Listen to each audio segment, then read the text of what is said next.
प्रवेश कर चुके हैं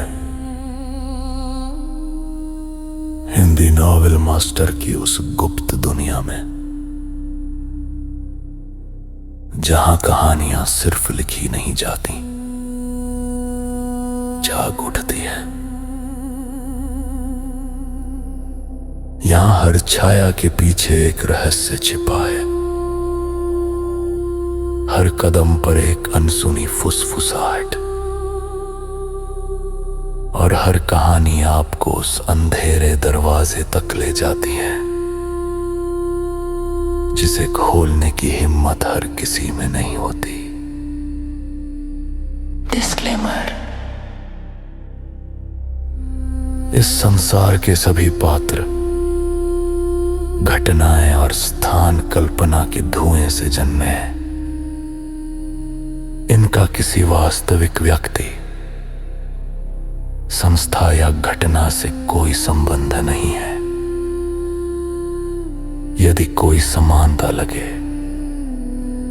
तो याद रखिए, संयोग भी कभी कभी कहानी का हिस्सा बन जाता है। ये सामग्री केवल मनोरंजन और कल्पनाओं की रहस्यमयी यात्रा के लिए है। अध्याय 269 महायोद्धा योजना। मेरी पत्नी के खिलाफ साजिश, मरने के लिए तैयार हो जाओ। कबीर मेहता बहुत सतर्क था। मैनेजर मिश्रा ने फोन उठाने में जरा सी देर क्या की, उसने तुरंत सवाल दाग दिए। मैनेजर मिश्रा ने बिल्कुल भी हिचकिचाने की हिम्मत नहीं की और झूठ बोल दिया, मैं बस माल की जांच कर रहा था, इसलिए घंटी वक्त पर सुनाई नहीं दी। माल कैसा है? कबीर मेहता ने बिना किसी शक के सीधे पूछा। बिल्कुल ठीक है, करीब 2 दिनों में माल बंदरगाह पर पहुंच जाएगा। मैनेजर मिश्रा ने सफाई दी। ठीक है, इस माल का खास ख्याल रखना, महायोद्धा योजना के लिए इन सब की सख्त जरूरत है। कबीर मेहता ने बर्फ जैसी ठंडी आवाज में कहा। मैं पूरी सख्ती से इनका ध्यान रखूंगा। मैनेजर मिश्रा ने कहा। महायोद्धा योजना। पास ही खड़े रणवीर रायचंद ने यह सुना तो उसकी भौहें तन गईं। सागर फार्मास्यूटिकल्स पूरी दुनिया से औषधियां और जड़ी बूटियां खरीद रहा है। क्या इनका काम कोई नई दवा बनाना नहीं था? ये महायोद्धा योजना आखिर क्या बला है? और हाँ, अनंत हृदय का क्या हाल है? रिपोर्टिंग छोटे मालिक, अनंत हृदय को तिजोरी में सुरक्षित रख दिया गया है, कोई दिक्कत नहीं है। जहाज पर लदी तमाम औषधियों से ज्यादा मुझे उस हीरे की परवाह है। इसमें कोई गलती नहीं होनी चाहिए। रणवीर रायचंद मर चुका है। ये हीरा मेरे लिए अनन्या के सामने अपनी भावनाओं का इजहार करने का जरिया है। जहाज के किनारे लगते ही मुझे इसकी जरूरत होगी, इसलिए इसकी सुरक्षा में कोई चूक न हो। कबीर मेहता ने बार बार हिदायत दी। अनन्या को प्रपोज करेगा। ये सुनते ही रणवीर का चेहरा भयंकर रूप से ठंडा पड़ गया। रोहाना ग्रुप की स्थापना से एक दिन पहले जब अनन्या शराब पीकर लौटी थी, रणवीर को उसी वक्त उस फोन कॉल से एहसास हो गया था कि कबीर मेहता के इरादे नेक नहीं हैं। आखिरकार अब लोमड़ी की पूंछ बाहर आ ही गई। मैं इसका बहुत अच्छे से ख्याल रखूंगा, मैनेजर मिश्रा ने गंभीरता से कहा। ठीक है, फोन रखो, कबीर ने कहा और फोन काट दिया। जो कुछ भी तुम जानते हो सब उगल दो, रणवीर ने सर्द लहजे में कहा। किस बारे में? मैनेजर मिश्रा डर के मारे कांपने लगा। महायोद्धा योजना, अनंत हृदय और जो कुछ भी कबीर मेहता ने तुम्हें करने को कहा है, सागर फार्मास्यूटिकल्स से जुड़ी हर एक बात, मुझे सब कुछ बताओ। रणवीर की आवाज में मौत का फरमान था। मैनेजर मिश्रा इनकार करने की हिम्मत नहीं जुटा पाया और तुरंत सब कुछ बताने लगा। करीब 3 साल पहले सागर फार्मास्यूटिकल्स ने पहल की और कुछ बड़ी कंपनियों और अत्याधुनिक टीमों के साथ मिलकर वैज्ञानिक तरीके से कुछ शक्तिशाली इंसानों को तैयार करने का काम शुरू किया। इस शोध को महायोद्धा योजना कहा जाता है। पिछले कुछ सालों में सागर फार्मास्यूटिकल्स पागलों की तरह जड़ी बूटियां खरीद रहा है और वो सब इसी में झोंक दी गई हैं। 1 साल पहले कुछ बड़ी कामयाबी मिली और कुछ बहुत ही खौफनाक लोग तैयार किए गए। वे उन लोगों को मृतक योद्धा कहते हैं। मैंने खुद अपनी आंखों से देखा है कि एक मृतक योद्धा को मशीन गन भी नहीं मार पाए। ये सुनकर रणवीर की आंखों में ठंडक उतर आई। कबीर मेहता ने शुरू में कहा था कि जड़ी बूटियों की खरीद लाइलाज मरीजों के लिए नई दवाएं बनाने के वास्ते है। सब बकवास था। वे चुपके से लड़ाके तैयार कर रहे हैं और जो चीजें तैयार की जा रही हैं वे मृतक योद्धा हैं। क्या रायली परिवार सागर फार्मास्यूटिकल्स के साथ मिलकर काम कर रहा है? रणवीर ने पूछा। मुझे पक्का नहीं पता, यह एक बेहद गुप्त योजना है। मेरी हैसियत इतनी नहीं है कि मुझे अंदर की सारी बातें पता चल सकें, मैनेजर मिश्रा ने सिर हिलाया। रणवीर ने अपनी आंखें थोड़ी सी खुली। क्या रायली परिवार सागर फार्मास्यूटिकल्स के साथ मिलकर काम कर रहा है? क्या रायली परिवार सागर फार्मास्यूटिकल्स के साथ मिलकर काम कर रहा है? रणवीर ने अपनी आंखें थोड़ी सी खुली। भले ही मैनेजर मिश्रा को न पता हो, लेकिन अनुमान यही था कि रायली परिवार द्वारा भेजे गए उन मृतक योद्धाओं का सागर फार्मास्यूटिकल्स के साथ गहरा संबंध है और हो सकता है कि वे साथ मिलकर ही शोध कर रहे हों। बोलते रहो, रणवीर ने आदेश दिया। अनंत हृदय एक बेशकीमती हीरा है, दुनिया में इकलौता, और इसकी कीमत का कोई अंदाजा नहीं लगा सकता। 15 दिन पहले छोटे मालिक ने अचानक संपर्क किया और कहा कि जब हम विदेश में औषधियां खरीद रहे हों तो साथ में अनंत हृदय भी लेते आएं। ये हीरा बहुत कीमती है। इसे एक स्थानीय अमीर आदमी ने जमा कर रखा था और वह इसे बेचने को बिल्कुल तैयार नहीं था, इसलिए हमने उसे सीधे मार डाला और अनंत हृदय छीन लिया। ताकि किसी को पता न चले, इसे माल के साथ जहाज पर रख दिया गया। बाद में मैंने छोटे मालिक से पूछा कि उन्हें अनंत हृदय क्यों चाहिए। उन्होंने कहा कि रणवीर रायचंद मर चुका है और उनका मौका आ गया है। वे अनन्या शर्मा को प्रपोज करते वक्त इसका इस्तेमाल करने वाले हैं और वक्त 2 दिन बाद का तय किया गया है। जब जहाज किनारे लगेगा, छोटे मालिक एक भव्य इजहार का इंतजाम करेंगे और अनन्या शर्मा को अनंत हृदय भेंट करेंगे। जब मैनेजर मिश्रा ये कह रहा था तो उसे अपने शरीर में एक सिहरन दौड़ती महसूस हुई। उसने ऊपर देखा। रणवीर का चेहरा बेहद ठंडा था और उसकी आंखों में बेहिसाब कत्लेआम की आग धधक रही थी। बस एक नज़र ही उसे टुकड़े टुकड़े करने के लिए काफ़ी थी। मुझे बस इतना ही पता है, प्लीज़ मुझे मत मारो। मैनेजर मिश्रा को समझ नहीं आ रहा था कि क्या हो रहा है और वह लगातार रहम की भीख मांग रहा था। रणवीर को मैनेजर मिश्रा की कोई परवाह नहीं थी, उसका दिल सिर्फ अथाह क्रोध से भरा था। उसे उम्मीद नहीं थी कि कबीर मेहता इतना दुस्साहसी होगा कि उसकी पत्नी के खिलाफ साजिश रचने की जुर्रत करेगा। जब वह दिल्ली में था तब शायद उसके दिमाग में यही चल रहा था, इसलिए उसने जानबूझकर अनन्या से नज़दीकी बढ़ाई। बाद में ये पक्का होने पर कि रणवीर मर चुका है, उसने सीधे अनन्या को प्रपोज करने की तैयारी कर ली। क्या शानदार योजना है कबीर मेहता, मैं तुम्हें निराश करने वाला हूँ। मैं जिंदा हूँ। अगर तुमने मेरी पत्नी के खिलाफ साजिश रचने की हिम्मत की तो मैं तुम्हें बताऊंगा कि बर्बाद होने का मतलब क्या होता है। रणवीर ने ठंडे स्वर में कहा। आसपास का तापमान तेजी से गिर गया, मानो सर्दी का सबसे ठंडा महीना आ गया हो। क्या इस समय? मैनेजर मिश्रा रणवीर की बात सुनकर सन रह गया, उसकी आंखों में दहशत भर गई। तुम रणवीर रायचंद हो? उसके दांत किटकिटा रहे थे। रणवीर रायचंद तो मर चुका है, ये खबर तो पूरी दुनिया जानती है, ये कैसे हो सकता है? वरना तुम्हें क्या लगता है? रणवीर ने ठंडेपन से पूछा। हिस पुष्टि मिलने पर मैनेजर मिश्रा की सांसें अटक गईं और वह डर के मारे लगभग बेहोश हो गया। ये कितना खौफनाक है। किसने सोचा होगा कि रणवीर रायचंद मरा ही नहीं। रुद्रधाम के लाखों लोग उसे समुद्र में ढूंढ रहे हैं और कई साम्राज्यों की सेनाएं मदद कर रही हैं, लेकिन उन्हें कोई सुराग नहीं मिला। हर कोई मान चुका है कि रणवीर रायचंद मर चुका है। नतीजतन रणवीर बस एक वीरान द्वीप पर फंसा हुआ था और उसकी किस्मत देखो कि वह उसी से टकरा गया। ऐसी किस्मत तो दुश्मन की भी न हो। और वे लोग रणवीर को मारने और उसके साथ वाली लड़की पर कब्जा करने की सोच रहे थे। वे तो सीधे सीधे मौत को दावत दे रहे थे। ब्लैक टाइगर तेरी तो। ये सोचकर मैनेजर मिश्रा ने मन ही मन उसे गालियां दी। अगर उस हवस के पुजारी की वजह से न होता तो आज ये शैतानी मंजर देखने को न मिलता। धड़ाम, मैनेजर मिश्रा सीधे जमीन पर घुटनों के बल गिर पड़ा। धाम मालिक रणवीर, इससे मेरा कोई लेना देना नहीं है। ये सब ब्लैक टाइगर की गलती थी। मैं अभी ब्लैक टाइगर को यहाँ बुलाता हूँ और उससे माफी मंगवाता हूँ। जरूरत नहीं, उसे मैं पहले ही मार चुका हूँ, रणवीर ने बेरहमी से कहा। पहले ही मार दिया? मैनेजर मिश्रा हक्का बक्का रह गया। तुरंत ताली बजाते हुए बोला, अच्छा हुआ मर गया वह बुरे इरादों वाला आदमी जिसने आप जैसे धाम मालिक का अपमान करने की हिम्मत की। अगर वह नहीं मरता तो मैं उसे अपाहिज कर देता। कड़क। रणवीर ने सीधे कार्रवाई की और पल भर में मैनेजर मिश्रा का हाथ मरोड़ दिया। मेरे सामने नाटक मत करो, तुम्हें सब कुछ पता है। मुझे माफ कर दीजिए धाम मालिक रणवीर, मैं आपसे माफी मांगता हूँ। यह मेरी ही गलती है कि मेरे मन में भी बुरे विचार आए। प्लीज मुझे मत मारिए। मैनेजर मिश्रा दर्द से कराह उठा, उसे अब किसी बात की परवाह नहीं थी। उसने सीधे अपना सिर जमीन पर दे मारा जिससे जोर की आवाज आई। ये रणवीर रायचंद है, रुद्रधाम का विश्व प्रसिद्ध मालिक, एक ऐसा बेमिसाल योद्धा जो काल सागर और देवलोक तक को तबाह कर सकता है। यहाँ तक कि जब अंत में एक रहस्यमयी ताकतवर आदमी ने हमला किया और वह तूफान में समा गया, तब भी रणवीर नहीं मरा। वह इंसान नहीं, कुछ और ही है। वह इस वक्त इस हिंसक व्यक्ति का सामना कर रहा है। उसे डर कैसे न लगे, उसका तो पतलून गीला हो चुका था। अध्याय 270। कबीर मेहता, बस तुम इंतजार करो, मैं तुम्हें जान से नहीं मारूंगा। अपने आदमियों को आदेश दो कि जहाज को सही रास्ते पर रखें और मंजिल की ओर ऐसे बढ़ें जैसे कुछ हुआ ही न हो। अगर मुझे गद्दारी की जरा सी भी भनक लगी तो तुम में से एक भी जिंदा नहीं बचेगा, रणवीर ने ठंडे स्वर में कहा। और हाँ, चाहे कबीर मेहता हो या कोई और, फोन का जवाब हमेशा की तरह देना। ऐसा व्यवहार करना जैसे तुम मुझसे कभी मिले ही नहीं। बाकी क्या कहना है, तुम समझदार हो, खुद देख लेना। जी। मैनेजर मिश्रा ने पागलों की तरह सिर हिलाया। रणवीर उसे नहीं मार रहा, इस बात से उसे इतनी राहत मिली कि वह कुछ भी करने को तैयार था। उसे जरा भी अंदाजा नहीं था कि रणवीर की असल योजना क्या है। मुझे अनंत हृदय दिखाओ, रणवीर ने आदेश दिया। अभी लाया। मैनेजर मिश्रा ने जल्दी से सिर हिलाया। उसने कमरे के अंदर एक बटन दबाया और फर्श का एक हिस्सा सरक गया, जिससे नीचे जाने वाली सीढ़ियां दिखाई दी। यहाँ तो एक गुप्त तहखाना है, काफी अच्छी तरह छिपाया गया है।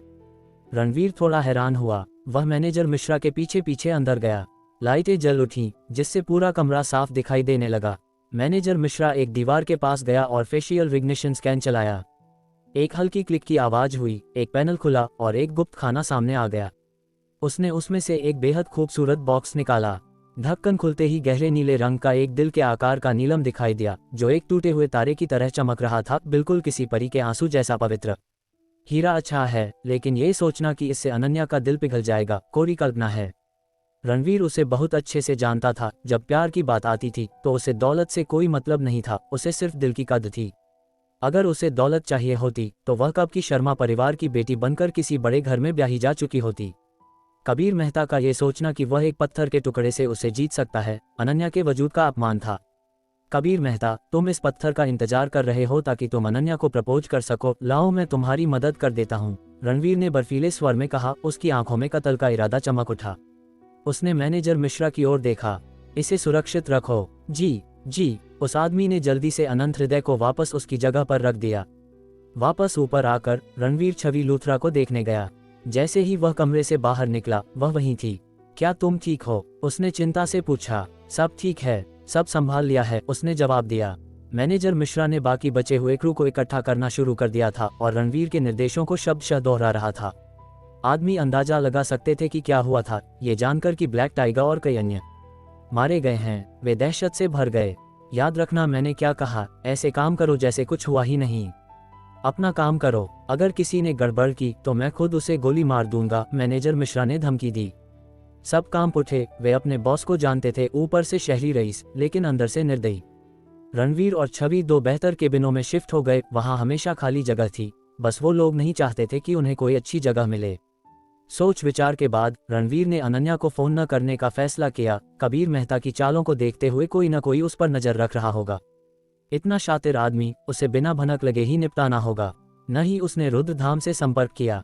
15 दिन गायब रहने के बाद उसके पास मौजूदा हालात की साफ तस्वीर नहीं थी। वह नवयुग राष्ट्र पहुंचने तक इंतजार करेगा। एक बार खून साफ हो जाने के बाद ऐसा लगा जैसे कुछ हुआ ही ना हो। जहाज खुले समुद्र को चीरता हुआ नवयुग राष्ट्र की ओर बढ़ चला, जहां सागर फार्मास्यूटिकल्स का मुख्यालय स्थित था। ...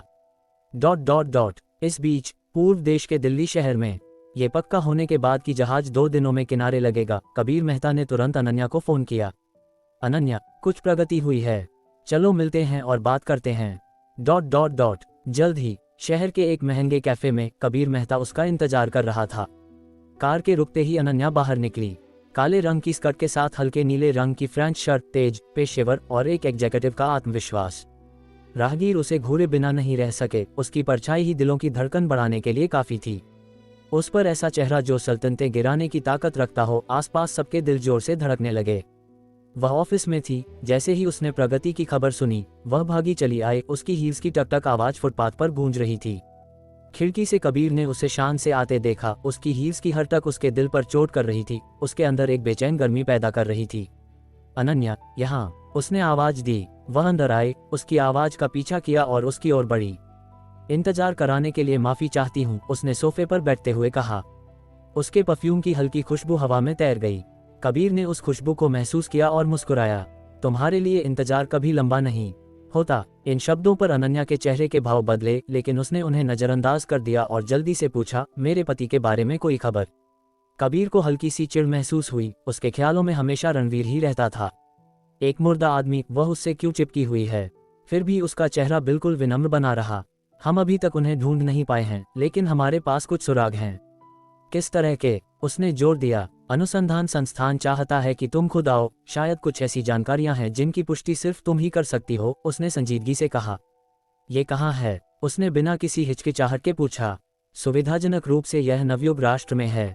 अगर तुम अगले 2 दिनों में फ्री हो तो मैं तुम्हारे साथ चल सकता हूँ। मैं कभी भी उपलब्ध हूँ। वह एक पल भी नहीं रुकी। रणवीर को खोजने के लिए वह किसी भी दूरी को तय करने को तैयार थी। तो मैं इंतजाम करता हूँ, उसने कहा। कबीर, तुम मुझे पता क्यों नहीं दे देते? तुमने पहले ही इतनी मदद की है, मैं अकेले जा सकती हूँ।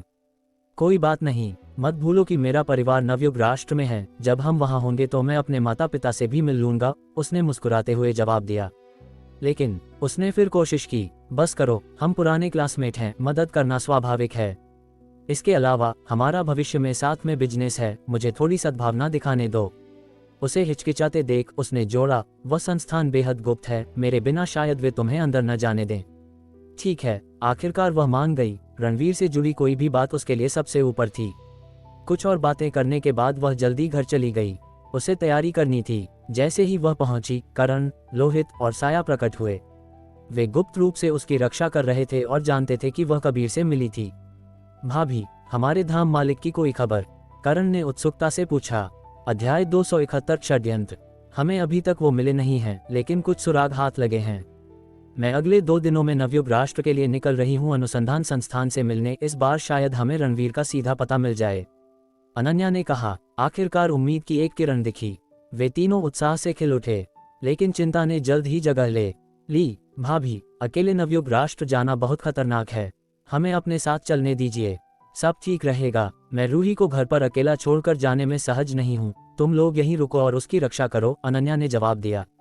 धाम मालिक के आदेशानुसार आप और रूही दोनों की सुरक्षा होनी चाहिए, किसी के साथ कोई दुर्घटना नहीं होनी चाहिए, करण ने गंभीरता से कहा। हम बाद में फैसला करेंगे, अनन्या ने इंतजाम करना शुरू कर दिया, मुख्य रूप से कंपनी के मामलों और रूही को समझाने का काम। एक दिन बाद कबीर मेहता ने मैनेजर मिश्रा को फिर से फोन किया ताकि आगमन का सही समय पता चल सके।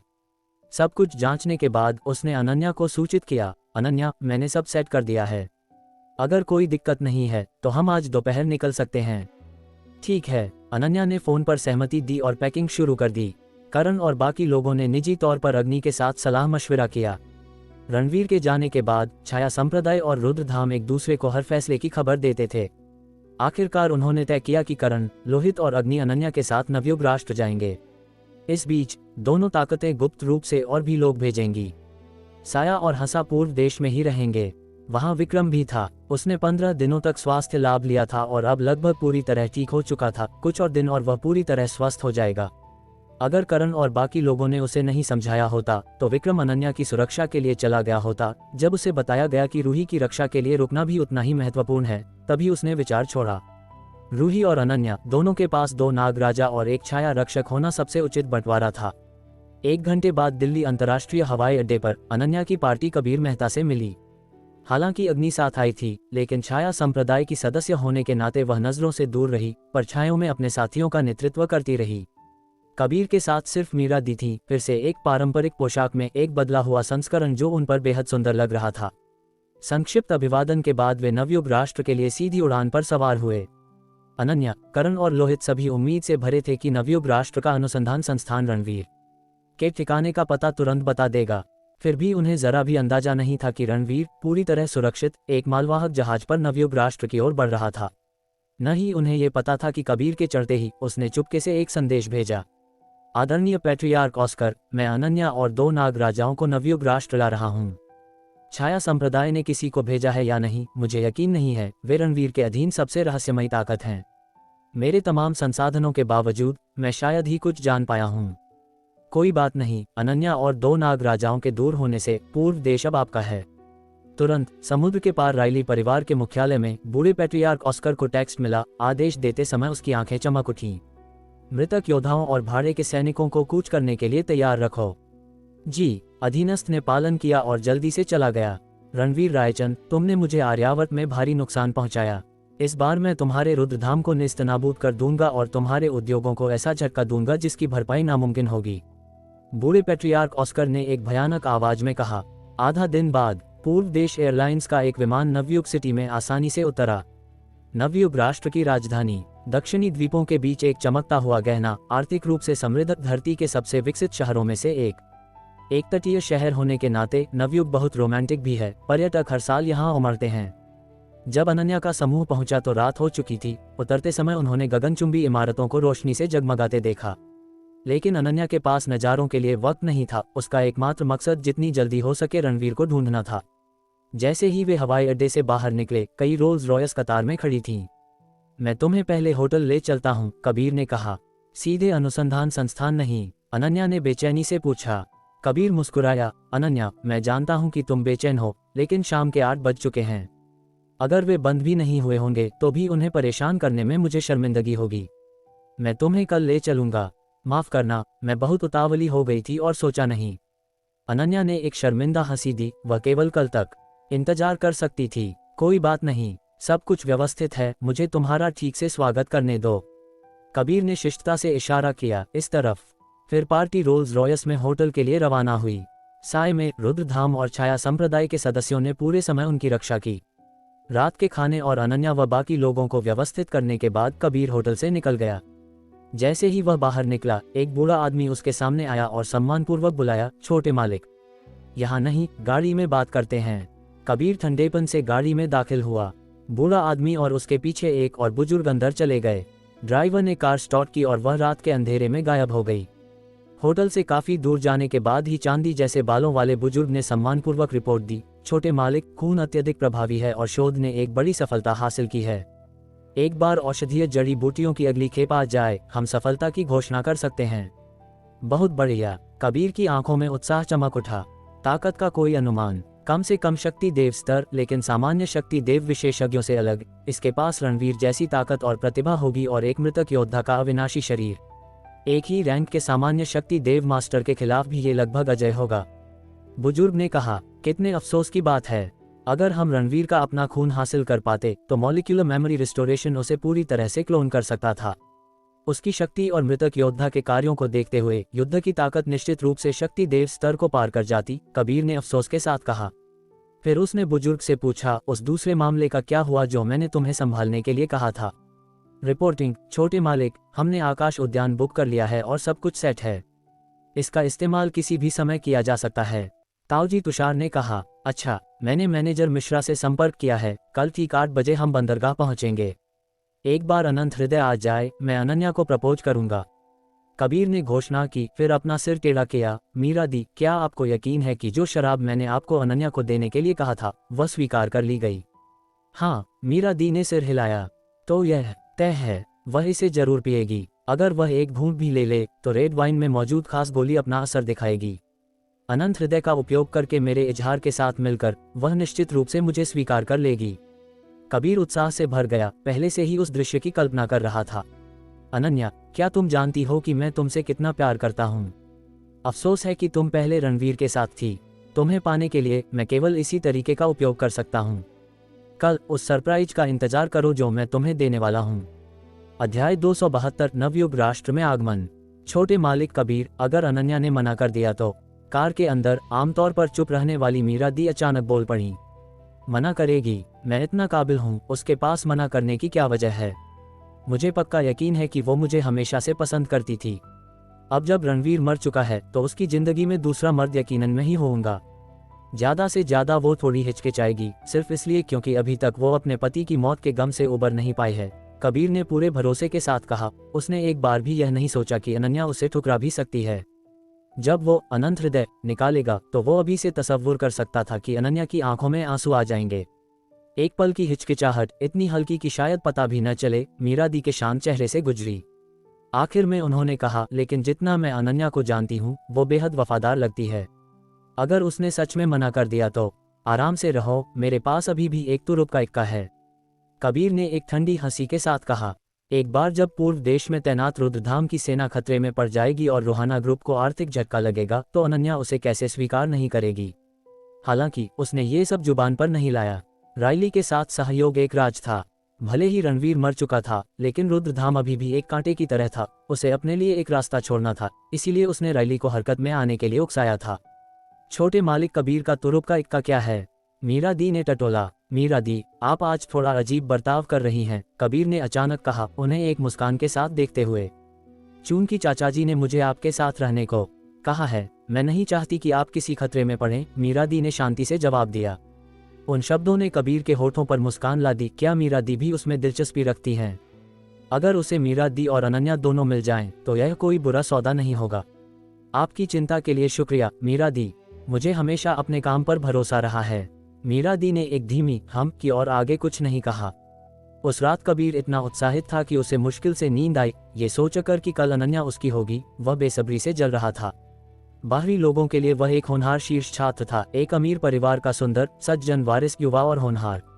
केवल एकांत में ही उसका असली चेहरा सामने आता था, बिल्कुल एक शैतान की तरह। ... रात शांति से बीत गई। अगली सुबह तड़के रणवीर डेक पर खड़ा था, दूर क्षितिज को निहार रहा था। तटरेखा पहले से ही दिखाई दे रही थी। नवयुग राष्ट्र लगभग पहुंच ही गए। हम आखिरकार जमीन पर पहुंचने वाले हैं। छवि की आवाज उसके पीछे गूंजी जब वह उछलती हुई उसके पास आए। जब हम किनारे लगे तो सीधे एयरपोर्ट जाना और घर वापस उड़ जाना, रणवीर ने कहा। तुम मेरे साथ नहीं आ रहे? छवि ने पूछा। मुझे अभी कुछ काम निपटाने हैं, रणवीर ने रूखेपन से जवाब दिया। उसने उसे कुछ भी नहीं बताया था। आखिरकार उसका इससे कोई लेना देना नहीं था। इस जहाज के मालिक से मिलने वो शख्स जिसे तुम जानते हो? छवि ने पूछा। हम? रणवीर ने सिर हिलाया। चूंकि हम इत्तेफाक से उनकी कंपनी के एक जहाज पर आ गए, तो जाहिर है मुझे उनका ठीक से शुक्रिया अदा करना चाहिए और उन्हें एक सरप्राइज देना चाहिए। ये कहते ही उसकी आंखों में एक सर्द चमक कौंध गई। तो अगर मैं ऐसे ही चली जाऊं, तो क्या ये बहुत अशिष्टता नहीं होगी? मैं तुम्हारी तरफ से शुक्रिया कह दूंगा। तुम पहले घर जाओ, मुझे यकीन है कि तुम्हारे सीनियर भाई परेशान होंगे। जब मैं अपना काम खत्म करके लौटूंगा, तो मौका निकालकर तुम्हारे पवित्र आश्रम आऊंगा, रणवीर ने कहा। ठीक है फिर, छवि ने सिर हिलाया। 1 घंटे बाद मालवाहक जहाज आसानी से नवयुग सिटी बंदरगाह पर पहुंच गया।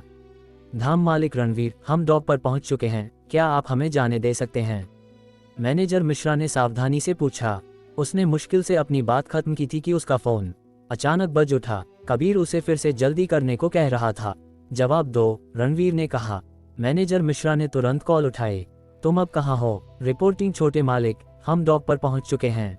बहुत बढ़िया, पहले अनंत हृदय को आकाश उद्यान ले जाओ, कबीर ने आदेश दिया। जी सर, मैनेजर मिश्रा ने तुरंत सहमति दी। भले ही वे पहले से ही नवयुग राष्ट्र में थे, सागर फार्मास्यूटिकल्स के प्रभाव क्षेत्र में, फिर भी वह रणवीर के सामने कोई हरकत करने की हिम्मत नहीं कर रहा था।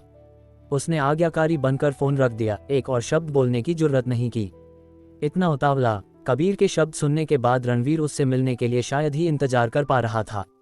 वह सोच रहा था कि उस आदमी की प्रतिक्रिया क्या होगी जब वह देखेगा कि रणवीर मरा नहीं है। धाम मालिक रणवीर, क्या आप हमें जाने दे सकते हैं? मैनेजर मिश्रा लगातार पूछ रहा था, रणवीर के सामने कांपते हुए। फोन, रणवीर ने अचानक कहा। हैं? मैनेजर मिश्रा सन रह गया, लेकिन उसने चुपचाप फोन सौंप दिया। मैंने तुम्हें अब तक जिंदा रहने दिया, क्या ये काफी नहीं होना चाहिए? रणवीर ने ठंडे स्वर में कहा। ये सुनकर मैनेजर मिश्रा का चेहरा बुरी तरह बदल गया। क्या वह उसे मारने वाला था? वह घूमा और अपनी जान बचाने के लिए भागा। रणवीर ने बस एक हाथ उठाया, तलवार की शक्ति की एक किरण उसे खत्म करने के लिए निकली। मैनेजर मिश्रा का शरीर तुरंत फट गया, खून हर जगह फैल गया। जिस किसी ने भी रणवीर के खिलाफ साजिश रचने और छवि को गंदा करने की कोशिश की, वह बहुत पहले ही मौत का हकदार था। और चूंकि यह आदमी कबीर का गुर्गा था, इसलिए यह तो दोगुना पक्का था कि उसे मरना ही था। अगर रणवीर को कबीर को अंधेरे में रखने के लिए उसकी जरूरत न होती, तो वह उसे कब का मार चुका होता। मैनेजर मिश्रा को मरते देख जहाज पर मौजूद क्रू में खलबली मच गई। किसी ने रणवीर पर हमला करने की हिम्मत नहीं की, इसके बजाय वे किनारे की ओर भागे। कोई भी बचकर नहीं जा रहा था। रणवीर ने अपनी तलवार की आभा सक्रिय की और पल भर में अनंत तलवार की ऊर्जा बह निकली। दर्जनों जहाज के बॉडीगार्ड और क्रू मौके पर ही बुरी तरह मारे गए, उनके शरीर खून की धुंध में बदल गए। ये लोग सागर फार्मास्यूटिकल्स के लिए काम करते थे, उनमें से कोई भी साफ नहीं था। मौत तो उन्होंने खुद बुलाई थी। छवि आंखें फाड़े सन रह गई। तुमने वास्तव में उन सबको मार डाला। अगर हम योद्धा न होते, तो वे हमें जहाज पर बहुत पहले ही मार चुके होते। क्या ये लोग मरने के लायक नहीं हैं? रणवीर ने ठंडेपन से पूछा। छवि के पास बोलने के लिए कोई शब्द नहीं थे। कुछ ही पलों बाद रणवीर के हाथ में एक बॉक्स था, अंदर अनंत हृदय। चलो अभी, उसने रूखेपन से कहा। तभी छवि होश में आए और उसके पीछे पीछे किनारे पर आ गई। जैसे ही उन्होंने जमीन पर कदम रखा, धड़ाम, एक कान फोड़ देने वाला धमाका अचानक गूंज उठा। ऐसा लग रहा था जैसे मालवाहक जहाज को किसी मिसाइल ने मारा हो। वह पल भर में ही उड़ गया, आसमान छूती लहरें उठने लगीं।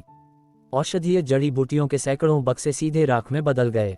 भयानक धमाके ने किनारे पर मौजूद असंबद्ध लोगों को दहशत में डाल दिया। वे सभी दिशाओं में भागने लगे।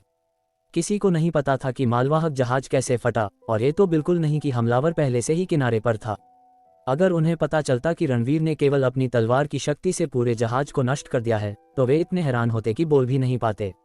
हम यहीं अलग होते हैं, रणवीर ने छवि से कहा। अनंत हृदय लिए हुए वह आगे बढ़ गया। उसकी मंजिल ठीक वही थी जिसका कबीर ने फोन पर जिक्र किया था। आकाश उद्यान। कबीर मेहता, मैं तुम्हें मारने आ रहा हूँ। उसी समय एक बार कबीर ने पुष्टि की कि मालवाहक जहाज डॉक कर चुका है। वह तुरंत होटल के लिए रवाना हो गया। अनन्या, मैं तुम्हें अब अनुसंधान संस्थान ले जा रहा हूँ। अनन्या आखिरकार अनुसंधान संस्थान जाने में सक्षम होने के लिए रोमांचित थी। वह पैक करके तैयार थी, तुरंत होटल से बाहर निकल रही थी। करण और लोहित उसके पीछे पीछे थे। सज्जनों, मुझे डर है कि आपको होटल में इंतजार करना होगा, कबीर ने अचानक कहा। तुम्हारा क्या मतलब है? करण ने पूछा। अनन्या ने भी उसकी ओर देखा, उलझन में। वह अनुसंधान संस्थान एक वर्गीकृत सुविधा है जो आज दुनिया में सबसे अत्याधुनिक शोध में लगी हुई है, इसलिए सुरक्षा बेहद कड़ी है। आप समझते हैं कि मैं क्या कह रहा हूँ, कबीर ने समझाया। अध्याय 273 इजहार। हम बाहर भी इंतजार नहीं कर सकते? करण ने ठंडे स्वर में पूछा।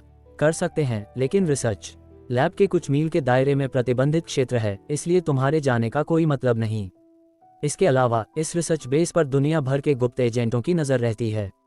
मुसीबत से बचने के लिए मेरा सुझाव है कि तुम लोग होटल में ही रुको, कबीर ने कहा। ऐसा कैसे हो सकता है? करण ने साफ मना कर दिया। हम भाभी की सुरक्षा के लिए आए हैं। यह नवयुग राष्ट्र है मेरे प्रभाव क्षेत्र में, और मैं खुद उन्हें वहां ले जा रहा हूं। तुम्हें नहीं लगता कि मैं अनन्या के साथ कुछ बुरा करूंगा, है ना? कबीर ने सीधे तौर पर कहा।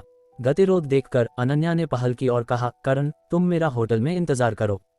मेरे पास मेरा फोन है, कुछ हुआ तो मैं संपर्क करूंगी। वह वैज्ञानिक अनुसंधान संस्थान जाने वाली थी और उसके पास बर्बाद करने के लिए कोई धैर्य नहीं बचा था। वह बस जल्द से जल्द जानना चाहती थी कि रणवीर कहाँ है। ठीक है फिर, करण ने सिर हिलाया। अग्नि भी छाया संप्रदाय के लोगों को अंधेरे में निगरानी के लिए ले आई थी, इसलिए कुछ भी गलत नहीं होना चाहिए। उन्हें अग्नि की ताकत पर पूरा भरोसा था। जल्द ही अनन्या कबीर के साथ कार में बैठ गई और तेजी से उस इलाके से निकल गई। करीब 10 मिनट बाद रोल्स रॉयस रुक गई। अनन्या, हम पहुंच गए, कबीर ने कहा, खुद कार का दरवाजा खोलते हुए। अनन्या के बाहर निकलने के बाद वह अपनी आंखों के सामने का नजारा देखकर सन रह गई। ठीक उसके सामने आकाश उद्यान था, जहां फव्वारे एक साथ छूट रहे थे जो फूलों से ढके हुए थे। चारों ओर से झरने भी गिर रहे थे जो जमीन पर एक ताल बना रहे थे जिसने आकाश उद्यान को घेर रखा था।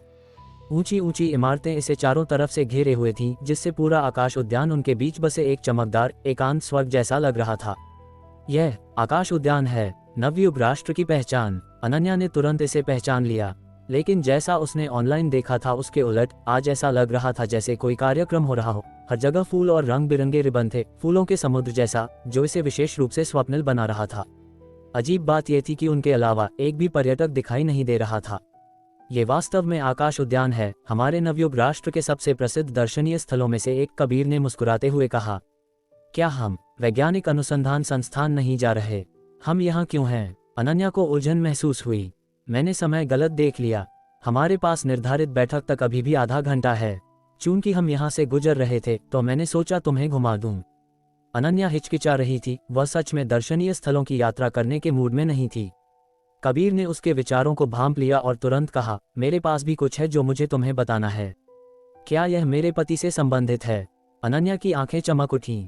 आओगी तो पता चल जाएगा, कबीर ने कहा। ठीक है, अनन्या ने सिर हिलाया, फिर कबीर के साथ आकाश उद्यान की ओर चल दी। जमीन पर एक लाल कालीन बिछाया गया था, जिससे ऐसा लग रहा था जैसे कोई सेलिब्रिटी किसी समारोह में भाग ले रहा हो। ओपन एयर एलिवेटर पर कदम रखने के बाद वे धीरे धीरे ऊपर चढ़े, जल्दी ही आकाश उद्यान तक पहुंच गए। जब वे वास्तव में ऊपर पहुंचे तो नज़ारा नीचे से देखे गए नज़ारे से भी अधिक लुभावना था। फूल, हरियाली, फव्वारे और रेस्तरां हर जगह थे।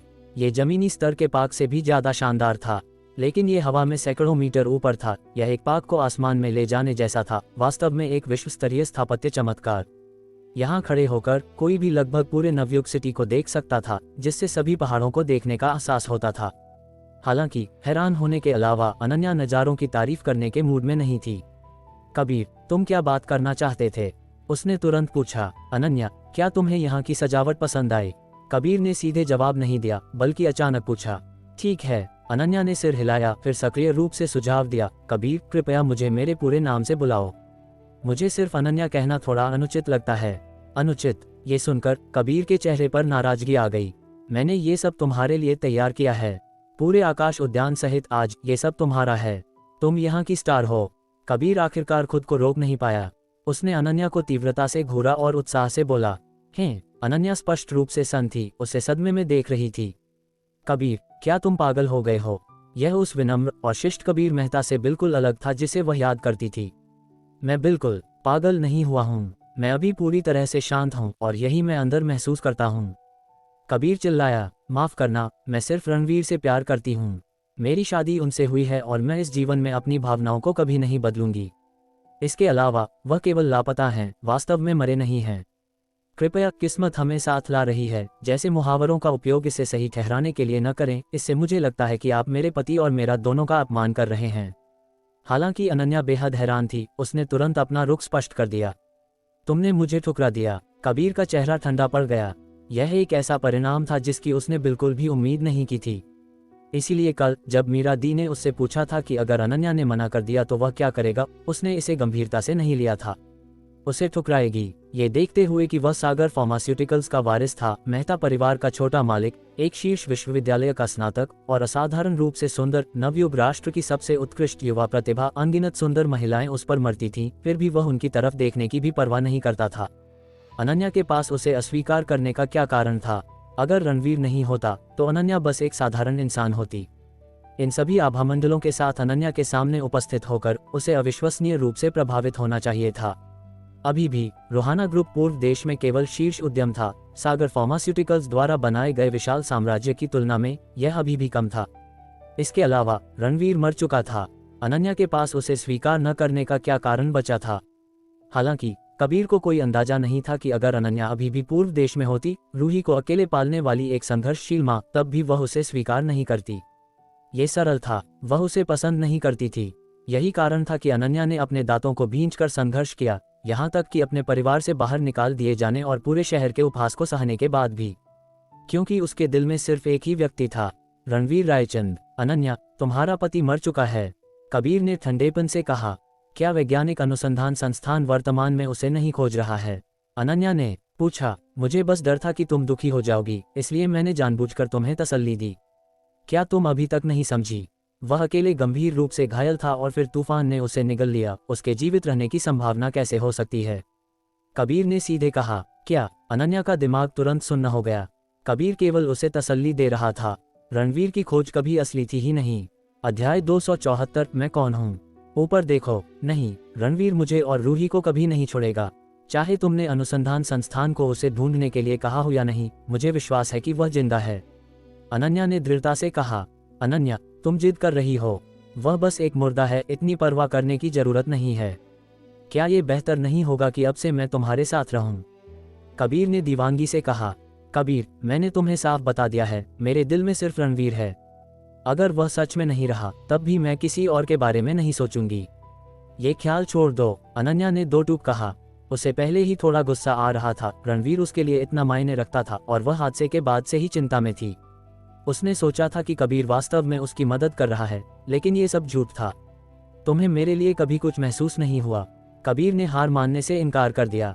कभी नहीं, मैंने तुम्हें हमेशा एक साधारण दोस्त माना, लेकिन आज तुमने जो किया उसने मुझे पूरी तरह निराश कर दिया है। अब से हम दोस्त भी नहीं हैं, अनन्या ने ठंडे स्वर में कहा। नामुमकिन। अनन्या, तुम जरूर शर्मा रही हो, मानने में शर्मा रही है ना? कोई बात नहीं, मैं तुम्हें समय दे सकता हूँ। एक बार जब तुम शांत हो जाओगी तो तुम मुझे स्वीकार कर लोगी। कबीर पागल सा लग रहा था। कबीर, तुम्हें शांत होने की जरूरत है। मैं वास्तव में तुम्हें पसंद नहीं करती, अनन्या चिल्लाई। हर शब्द कबीर के आत्मविश्वास को चकनाचूर करने वाले हथौड़े की तरह था। ऐसा कैसे हो सकता है? ऐसा नहीं होना चाहिए। तुम मुझे नापसंद कैसे कर सकती हो? अनन्या को यह हास्यास्पद लगा। मैं तुम्हें पसंद क्यों करूं? उसकी नज़र में कबीर काफी पढ़ा लिखा था, फिर भी वह इतना मूर्ख हो सकता था। क्या तुमने वह शराब नहीं पी जो मैंने मीरा दी को देने के लिए कहा था? कबीर ने शक से पूछा। मैंने थोड़ी पी थी, लेकिन सच कहूं तो उसका कोई शांत करने वाला असर नहीं हुआ। मेरे तुम्हें नापसंद करने से इसका क्या लेना देना है? अनन्या हैरान थी। चूंकि तुमने पी थी तो उसने काम कैसे नहीं किया? क्या रेड वाइन खराब हो सकती है? कबीर को समझ नहीं आ रहा था। इस झटके ने उसकी सोचने की क्षमता छीन ली थी और उसके मुंह से बहुत कुछ निकल गया। खराब। वह शब्द सुनकर अनन्या का चेहरा तुरंत बदल गया। क्या तुमने शराब में मिलावट की थी? वह जितना सोचती उतना ही उसे कुछ गड़बड़ लगता। जब कबीर ने उसे आमंत्रित किया था तो वह बार बार उसे रेड वाइन चखने के लिए कह रहा था। बाद में जब मीरा दी आई तो वे भी कई बोतलें लाईं। ये जानते हुए कि अनन्या रणवीर को लेकर चिंतित थी और ठीक से सो नहीं पा रही थी, उसने विशेष रूप से दावा किया था कि शराब में शांत करने वाले गुण हैं। पीछे मुड़कर देखें तो ये संदेह से भरा था। उस रेड वाइन में निश्चित रूप से कोई समस्या थी। कबीर, मैंने कभी कल्पना नहीं की थी कि तुम इस तरह के इंसान हो। मैं बहुत निराश हूँ। चूंकि रणवीर को खोजने में मदद करने की तुम्हारी पेशकश सिर्फ एक झूठ थी, मैं जा रही हूँ। अनन्या अब कबीर पर सिर्फ गुस्सा नहीं थी, उसे वह घिनौना और कपटी लग रहा था। इतना कहकर वह चल दी। रुको, कबीर अचानक चिल्लाया, उसका चेहरा गुस्से से भरा था। अब और क्या चाहते हो? अनन्या ने ठंडे स्वर में पूछा। मैंने तुम्हारे लिए एक तोहफा तैयार किया है। जरूरत नहीं है, अनन्या ने जवाब दिया और बिना किसी दिलचस्पी के जाने के लिए मुड़ गई। उसी पल आकाश उद्यान में अचानक एक आकृति दिखाई दी जिसने अनन्या का रास्ता रोक दिया। ये चांदी के बालों वाला एक बूढ़ा आदमी था जो लंबे चोगे में था। हालांकि वह लंबा नहीं था, लेकिन उससे एक ठंडी तेज आभा निकल रही थी जो अनन्या पर दबाव डाल रही थी। मिस शर्मा, कृपया हमारे छोटे मालिक का मान रखें, ताऊजी तुषार ने उदासीनता से कहा। तुम्हें उसे रोकने का क्या हक है? एक ठंडी महिला की आवाज आई।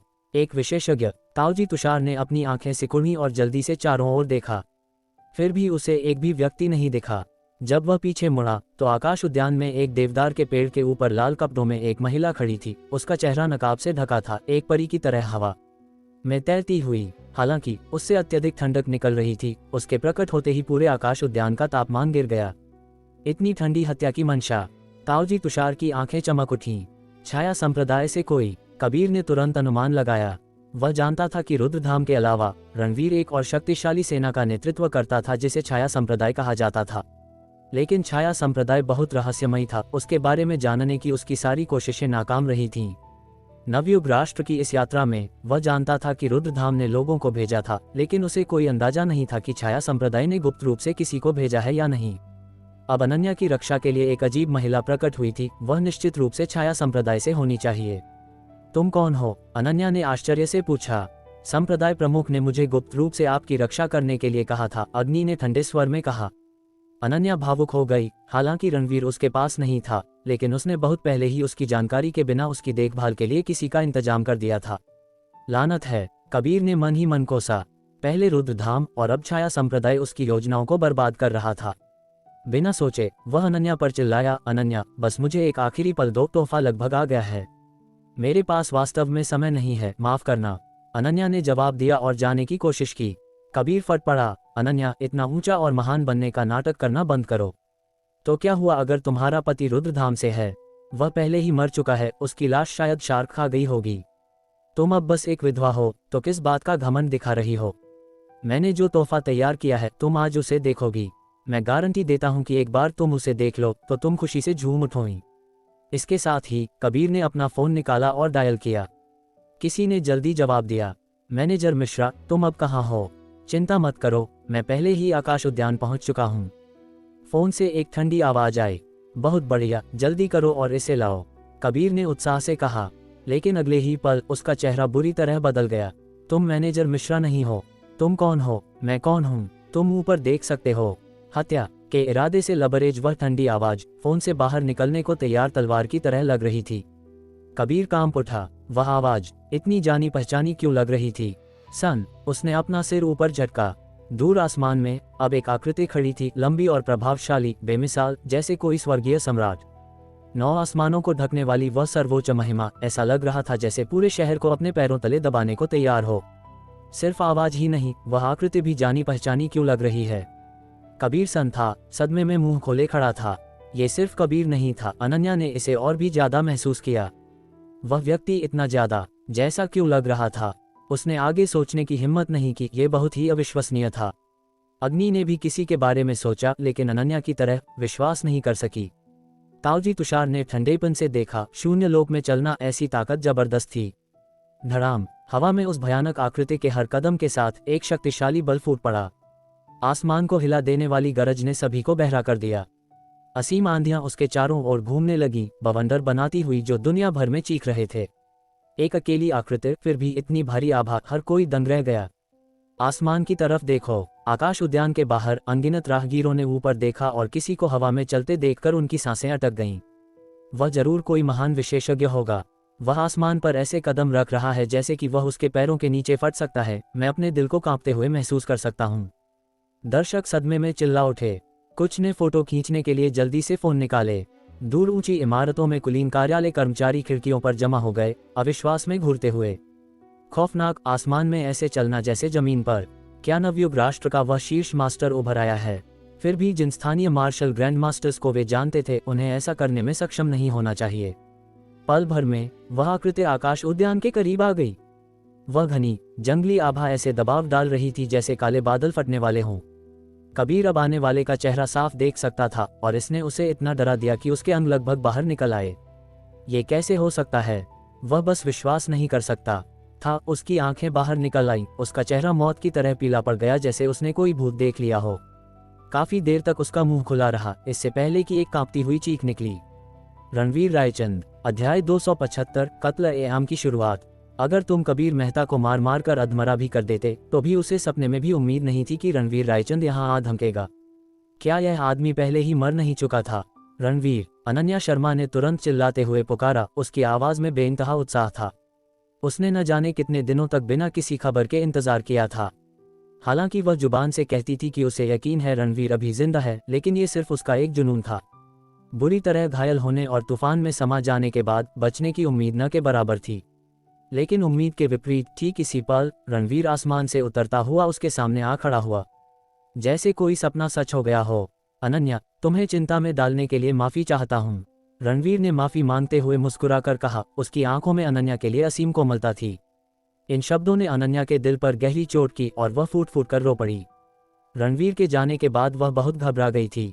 वह रूही को अकेले लेकर पूरे 4 साल तक रामपुर में इंतजार करती रही। न जाने कितने अपमान सहे, तब जाकर रणवीर वापस लौटा था।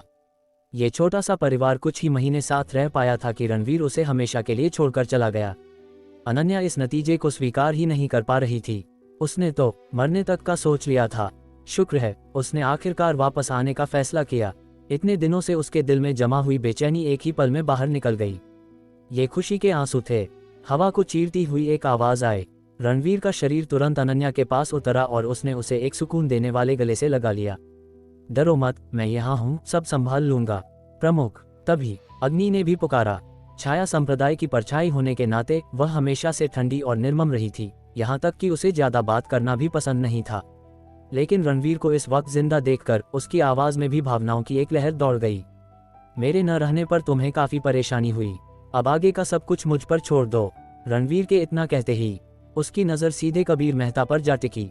विधवा, माफ करना, अनन्या की जिंदगी में मैं हूँ। वक्त चाहे जो हो, जगह चाहे जो हो, मैं उसे कभी अकेला नहीं छोड़ूंगा। इतना कहते ही उसने अपना बड़ा हाथ लहराया और उसकी हथेली पर एक डिब्बा प्रकट हो गया। अचानक प्राण शक्ति का विस्फोट हुआ।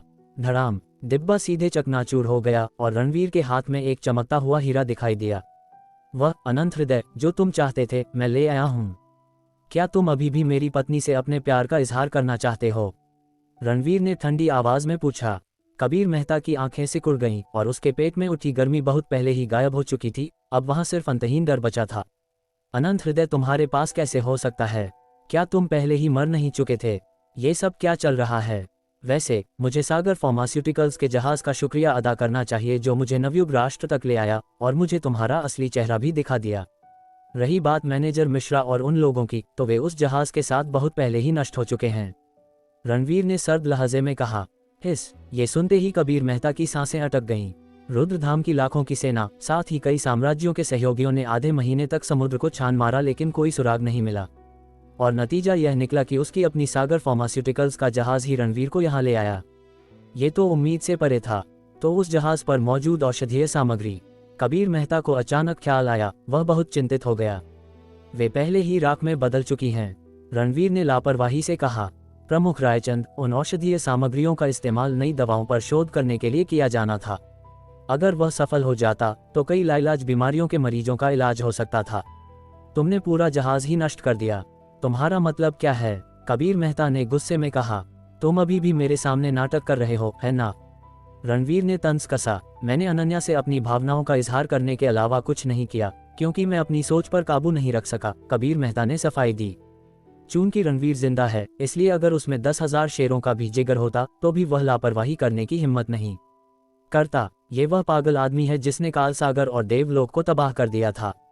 इसे मारना तो बाएं हाथ का खेल है। क्या ऐसा है? फिर मैंने ऐसा क्यों सुना कि तुम्हारी सागर फार्मास्यूटिकल्स की एक सुपर योद्धा योजना चल रही है? तुम कृत्रिम विशेषज्ञ बनाने के लिए हर जगह औषधीय सामग्री खरीद रहे हो, रणवीर ने कड़ाई से कहा। कबीर मेहता के चेहरे का रंग उड़ गया। मैनेजर मिश्रा ने तुम्हें सब बता दिया। तुम्हें इन बातों को समझने की जरूरत नहीं है, बस इतना जान लो कि तुम अनन्या का नाम अपनी जुबान पर नहीं ला सकते, रणवीर ने अचानक कहा, और एक हिंसक आभा उमड़ पड़ी। पुफ!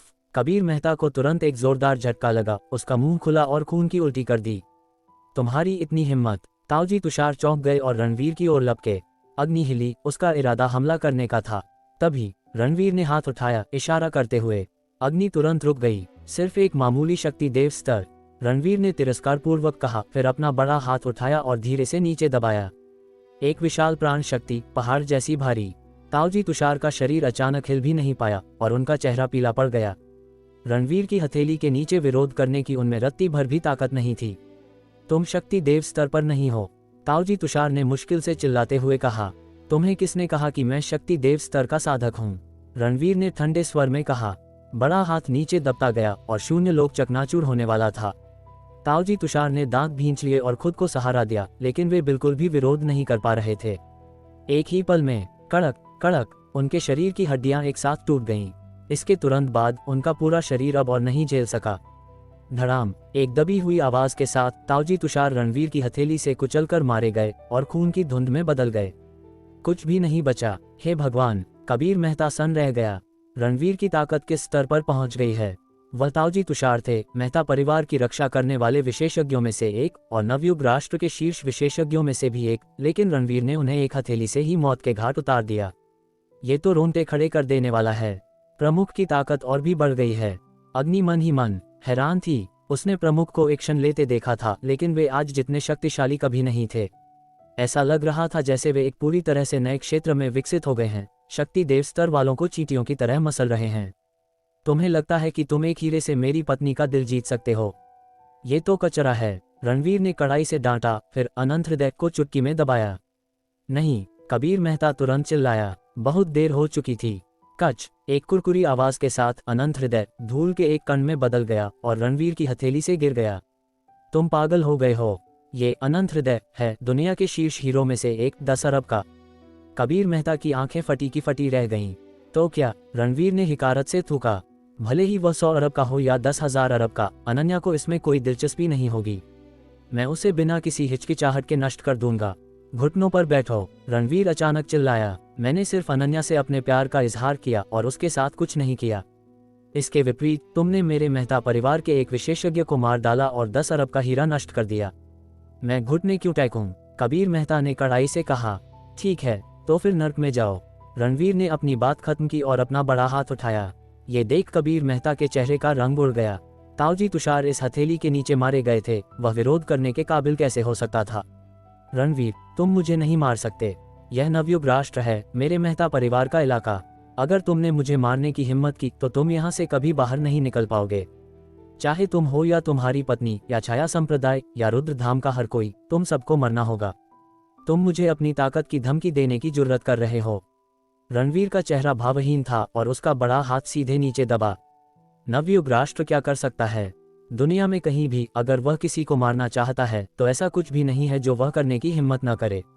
कबीर मेहता घबरा गया और अचानक उसने अपने शरीर से एक मिट्टी के रंग का तावीज निकाला और अपने मुंह में तेजी से एक अजीब सा मंत्र बुदबुदाया। वूश! एक ही पल में मंत्र हिंसक रूप से जलने लगा और तुरंत एक चमकदार सुनहरी रोशनी में बदल गया, जिसने कबीर मेहता को घनी और बेजोड़ सुरक्षा में लपेट लिया। अध्याय 276 रक्षा कवच भी बेकार है। धड़ाम! रणवीर की हथेली नीचे आए और एक कान फोड़ देने वाला धमाका हुआ। कबीर मेहता के चारों ओर सुनहरी रोशनी हिंसक रूप से उमड़ पड़ी, जिसमें तरह तरह के मंत्र प्रकट हो रहे थे, रहस्यमय और गहरे। इस वार ने उसे खरोंच तक नहीं पहुंचाई थी। रणवीर की आंखों में आश्चर्य की एक झलक दिखाई दी। वह पहले ही शक्ति ब्रह्म स्तर को तोड़ चुका था, एक मामूली वार में भी सर्वोच्च घातक शक्ति थी, फिर भी उसे रोक दिया गया। किस तरह का तावीज़ इतना ज़बरदस्त हो सकता है? कबीर मेहता सन रह गया। जाहिर है उसने उम्मीद नहीं की थी कि उसने जो तावीज़ निकाला था वह इतना शक्तिशाली होगा कि रणवीर भी उसे नहीं मार सकेगा। हा हा हा। जैसे ही उसे होश आया वह पागलों की तरह हंसा। पुराने पूर्वजों का छोड़ा हुआ रक्षा कवच वाकई शक्तिशाली है। रणवीर, देखते हैं अब तुम मुझे कैसे मारते हो। कबीर मेहता आत्मविश्वास से भर गया। एक रक्षा कवच। रणवीर ने अपनी आंखें सिकोड़ लीं। क्या मेहता परिवार कोई प्राचीन युद्ध कला कुल हो सकता है जो इतनी शक्तिशाली चीज रखता हो? सिर्फ एक तावीज से उसने उसकी शक्ति ब्रह्मस्तर की साधना के एक वार का विरोध कर लिया था। जिसने इसे बनाया उसकी साधना कितनी ऊंची होगी। रणवीर, मुझे तुमसे सख्त नफरत है। अगर तुम न होते तो मेरे लुक्स, मेरे पारिवारिक बैकग्राउंड और उस औषधीय गोली के साथ जिसे मैंने विशेष रूप से फार्मास्यूटिकल स्टाफ से शोध करवाया था उसे रेड वाइन में मिलाकर जैसे ही अनन्या शर्मा उसे पीती वह मेरे प्यार में पागल हो जाती। और वह अनंत हृदय जिसे मैंने इतनी बारीकी से तैयार किया था, भले ही अनन्या आज मना कर देती लेकिन बाद में वह खुद मेरी बाहों में गिर जाती। तुमने सब कुछ बर्बाद कर दिया। चूंकि तुम किस्मत से बच गए, मैं तुम्हें फिर से मार डालूंगा। तुम निश्चित रूप से नवयुग राष्ट्र से जिंदा बाहर नहीं जाओगे। रक्षा कवच के साथ कबीर मेहता को अब बिल्कुल भी डर नहीं था और उसने अपनी योजना की हर बात उगल दी। अनन्या गुस्से से भर गई। उसे केवल शक था कि उसने शराब में मिलावट की थी और अब उसने सीधे तौर पर कबूल कर लिया। जहां तक तथाकथित अनंत हृदय का सवाल था, उसे इसकी रत्ती भर भी परवाह नहीं थी। जब आप किसी को पसंद नहीं करते तो कोई भी तोहफा, चाहे वह कितना भी महंगा क्यों न हो, आपको पिघला नहीं सकता। तुमने सचमुच अनन्या के खिलाफ साजिश रचने के लिए शराब में औषधीय गोली मिलाई, सीधे सीधे मौत को दावत दी। रणवीर की नज़र बर्फीली हो गई। अगर वह एक कदम भी देर से लौटा होता तो कबीर मेहता ने क्या किया होता, ये सोचकर भी उसकी रूह कांप गई। और तुम मुझे मारोगे कैसे?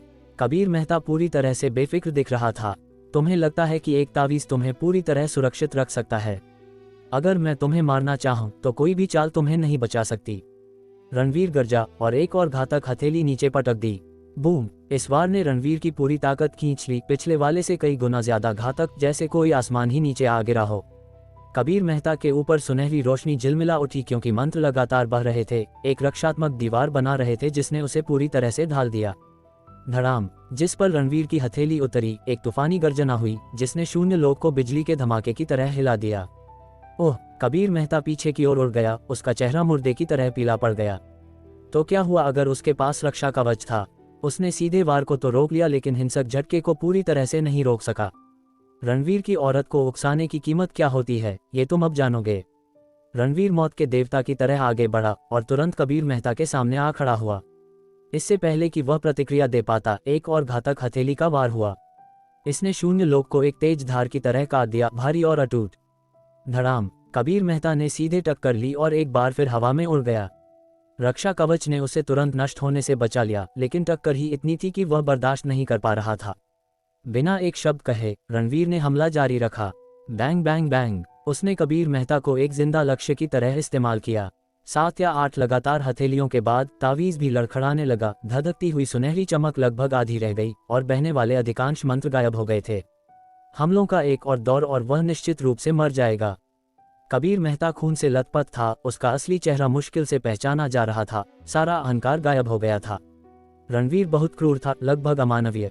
यहाँ तक कि उनके पुराने पूर्वजों द्वारा छोड़ा गया रक्षा कवच भी उसका सामना नहीं कर सका। उसने जल्दी से अपना फोन निकाला और एक नंबर डायल किया। पापा, जल्दी स्काई गार्डन। धड़ाम! इससे पहले कि वह अपनी बात पूरी कर पाता, रणवीर ने फिर से वार किया, जिससे वह लुढ़क गया और उसके शरीर की चमक लगभग खत्म हो गई।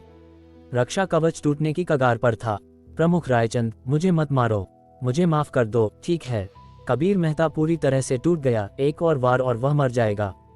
बूम! रणवीर ने एक और भयंकर वार के साथ जवाब दिया। सिर्फ एक माफी, जैसे कि इससे काम चल जाएगा। उसकी पत्नी और बच्चा रणवीर के जीवन के सबसे कीमती अस्तित्व थे। उनमें से किसी को भी नुकसान पहुंचाओ और वह अपराधी को इसकी भयानक कीमत चुकाने पर मजबूर कर देगा। अपराधी कोई भी हो, जवाब सिर्फ एक ही शब्द था, मौत। इस बीच नवयुग शहर के केंद्र में एक शानदार तटीय विला में एक गुप्त कक्ष में अचानक एक जोरदार धमाका हुआ। एक आकृति आसमान की ओर उठी और एक पल में विला के मुख्य हॉल में प्रकट हुई। परिवार के मुखिया, आप एकांतवास से बाहर क्यों आ गए? मेहता परिवार के नौकर सन रह गए। मेहता परिवार के मुखिया के रूप में वरुण मेहता नवयुग राष्ट्र का एक प्रसिद्ध दिग्गज था। परिवार को नवयुग ले जाने का नेतृत्व करने के बाद उसने सागर फार्मास्यूटिकल्स की स्थापना के लिए अपनी चतुर बुद्धि और असाधारण साधनों का इस्तेमाल किया, जिससे मेहता परिवार एक विदेशी छोटे कुल से देश का शीर्ष परिवार बन गया। हाल के वर्षों में 50 वर्षीय वरुण मेहता ने दैनिक मामलों से काफी हद तक दूरी बना ली थी, उन्हें बड़ों और अपने बेटे कबीर मेहता पर छोड़ दिया था। वह खुद दिन रात गुप्त कक्ष में एकांत में रहता था, एक उच्च स्तर के लिए प्रयास कर रहा था। परिवार के मुखिया के रूप में वरुण मेहता न केवल एक सफल व्यवसायी था, बल्कि एक युद्ध कला विशेषज्ञ भी था, एक ऐसा लाभ जिसने उसे नवयुग में अपनी पैठ जमाने की अनुमति दी। हालांकि आज वह कक्ष को तोड़कर बाहर निकल आया था और उसमें मारने की इच्छा कूट कूट कर भरी थी। जाहिर है कुछ बहुत बड़ा हुआ होगा। कबीर मुसीबत में है। मेहता परिवार के सभी सदस्य मेरे आदेश का पालन करें, मेरे साथ स्काई गार्डन चलो। वरुण मेहता ने तुरंत आदेश जारी किया। हालांकि कबीर मेहता ने फोन पर पता पूरा नहीं बताया था, लेकिन नवयुग छोटा है, केवल स्काई गार्ड शब्दों से वरुण मेहता बता सकता था कि वह स्काई गार्डन में है। छोटे मालिक खतरे में कैसे हो सकते हैं? पूरा मेहता परिवार सकते में आ गया। आखिरकार छोटे मालिक अभी अभी नवयुग लौटे थे और ताऊजी तुषार उनकी सुरक्षा कर रहे थे। उन्हें नुकसान पहुंचाने की हिम्मत कौन करेगा? फिर भी परिवार के मुखिया के खुद बाहर आने का मतलब था कि मामला गंभीर है। कुछ ही पलों में मेहता परिवार ने दर्जनों योद्धाओं और 100 से अधिक अंगरक्षकों को भेजा, जो दर्जनों कारों में भरकर सीधे स्काई गार्डन के लिए निकल पड़े। वरुण मेहता का चेहरा उदास था, उसकी आंखों में चिंता झलक रही थी। अगर यह जीवन मरण का संकट न होता तो कबीर उसे कभी नहीं बुलाता। आखिरकार ताऊजी तुषार सुरक्षा के लिए वहां थे। फिर भी जान का कोई खतरा नहीं होना चाहिए। कबीर के पास पुराने पूर्वजों द्वारा छोड़ा गया रक्षा कवच है। पूरी दुनिया में केवल एक ही है। शक्ति देव स्तर से परे कोई तो क्या, एक शक्ति देव स्तर का विशेषज्ञ भी उस तावीज को नहीं हिला सकता। इस विचार के साथ वरुण मेहता ने थोड़ी राहत महसूस की। स्काई गार्डन में रणवीर ने कबीर मेहता पर अपना लगातार हमला जारी रखा। कबीर मेहता अब खून से नहाया हुआ था, उसके अंदरूनी अंग लगभग फट चुके थे। वह अनगिनत बार जमीन पर पटक दिया गया था, अनगिनत हड्डियां टूट चुकी थीं। जहां तक उसकी रक्षा करने वाले रक्षा कवच का सवाल था, केवल रोशनी की एक लकीर बची थी, जो मुश्किल से टिकी हुई थी। रणवीर का एक और वार इसे पूरी तरह से मिटा देगा। अध्याय 277 खून निकालने के पीछे की असली साजिश, कबीर मेहता का वध। धप, कबीर मेहता के पैर जवाब दे गए और वह घुटनों के बल गिर पड़ा। बड़े भाई कृपया रुक जाओ, हमला मत करो। ये सब मेरी गलती थी, मैं माथा टेक कर माफी मांगता हूँ। Bang bang bang, Kabir Mehta का माथा जमीन से टकराया। वह सचमुच डरा हुआ था। इस रफ्तार से तो वह परिवार की मदद आने से बहुत पहले ही मर जाएगा। अहंकार का हर कतरा गायब हो चुका था। उसके पहले के आत्मविश्वास और अब की हालत में जमीन आसमान का फर्क था। तुम्हारे गुनाहों की कीमत सिर्फ मौत से चुकाई जा सकती है। रणवीर पिघलने वाला नहीं था। उसने अपनी प्राण शक्ति को घुमाया, अपनी मुट्ठी भींची और एक ही मूके में कबीर मेहता को खत्म करने की तैयारी की। रणवीर रुको, अनन्या ने अचानक पुकारा। रणवीर ने माथे पर शिकन डाली। क्या अनन्या नर्म पड़ रही थी? कबीर मेहता की आंखों में उम्मीद जगी। अनन्या, शुक्रिया, मैं बहुत उतावला हो गया था, मैं माफी मांगता हूँ, सॉरी। तुमने रूही का खून क्यों निकाला? अनन्या ने कड़ाई से पूछा। कबीर मेहता का चेहरा बदल गया। वह उसे बचाने नहीं आई थी, वह जवाब चाहती थी। उसने रूही का खून निकाला। रणवीर की पुतलियां सिकुड़कर सुई की नोक जैसी हो गईं। अनन्या ने उसे जल्दी से सारा किस्सा बताया। तो ये बात है। रणवीर को समझ आ गया। उसने कबीर मेहता को घूरा। बोलो, खून किस लिए था? मैं। कबीर मेहता झिझका। इसमें सागर फार्मास्यूटिकल्स की एक गुप्त परियोजना शामिल थी। बोलो, वरना मैं तुम्हारा मांस नोच नोच कर कुत्तों को खिला दूंगा। रणवीर गुर्राया। नहीं, कबीर मेहता ने थूक निगला। ये एक सुपर योद्धा योजना से जुड़ा है क्या? रणवीर के अंदर से मारने की इच्छा फट पड़ी। उसकी नजर ने कबीर मेहता को कील दिया। बोलते रहो, हमने एक नया सिद्धांत विकसित किया है। एक सच्चे योद्धा की ताकतवर शक्ति का खून कृत्रिम योद्धाओं में डालना, फिर खून की स्मृति अणुओं को जगाने और उन्हें जोड़ने के लिए तकनीक का उपयोग करना। इस तरह हम उस ताकतवर योद्धा की प्रतिभा और ताकत के साथ साथ कृत्रिम लड़ाके के अद्वितीय लाभ भी प्राप्त करते हैं। हम तुम्हारा खून निकालना चाहते थे, लेकिन हमें कभी मौका नहीं मिला, इसलिए हमने तुम्हारी बेटी को निशाना बनाया। नुकसान यह है कि कृत्रिम योद्धा तुरंत तुम्हारी पूरी शक्ति प्राप्त नहीं कर सकता, लेकिन रक्त अणुओं को सक्रिय करके और क्वांटम एंटेंगलमेंट तकनीक का उपयोग करके हम तुम्हारी प्रतिभा डेटा निकाल सकते हैं, विभिन्न हमलों को ऑटो प्रोग्राम कर सकते हैं और उन्हें कृत्रिम शरीर पर लगा सकते हैं। अगर यह सफल होता है तो हमें फिर भी एक शक्तिशाली योद्धा मिलेगा। काफी गहरी साजिश है, रणवीर ने कहा, आवाज बर्फीली थी। उन्होंने इसके लिए उसकी बेटी के खून का फायदा उठाया था। क्या रायली के लोग इस सुपर योद्धा योजना में शामिल हैं? उसने अपनी मारने की इच्छा को काबू में करते हुए पूछा। हाँ, कबीर मेहता ने सिर हिलाया। जैसा कि उम्मीद थी, रणवीर के दिल पर एक परछाई पड़ गई। तो वे मृतक योद्धा भी तुम्हारी रचना थे? सही। कबीर मेहता ने जबरदस्ती स्वीकार किया। तो तुमने न केवल मेरी पत्नी का पीछा किया, तुमने मुझे मारने की कोशिश की। ये तुम्हारी मौत को और भी पक्का करता है। रणवीर ने अपनी मुट्ठी तान ली। उसने शून्य लोक को चकनाचूर कर दिया। ये वार प्रलयंकारी था। रणवीर रुको, तुम्हें इसकी भारी कीमत चुकानी पड़ेगी, कबीर मेहता चिल्लाया। रणवीर ने उसे अनसुना कर दिया। एक ही पल में मुक्का पड़ा। बूम! रक्षा तावीज पूरी तरह से फट गया। कबीर मेहता स्काई गार्डन से बाहर फेंक दिया गया और 100 मीटर नीचे जमीन की ओर गिरा। ब्रूम ब्रूम ब्रूम इंजन दहाड़े, क्योंकि दर्जनों कारें सड़क से गर्जना करती हुई आईं और स्काई गार्डन के नीचे रुक गईं। बाहर निकलो अभी, वरुण मेहता ने आदेश दिया। वह अपनी कार से बमुश्किल बाहर निकला ही था। धप! एक परछाई उसके ठीक सामने धड़ाम से गिरी।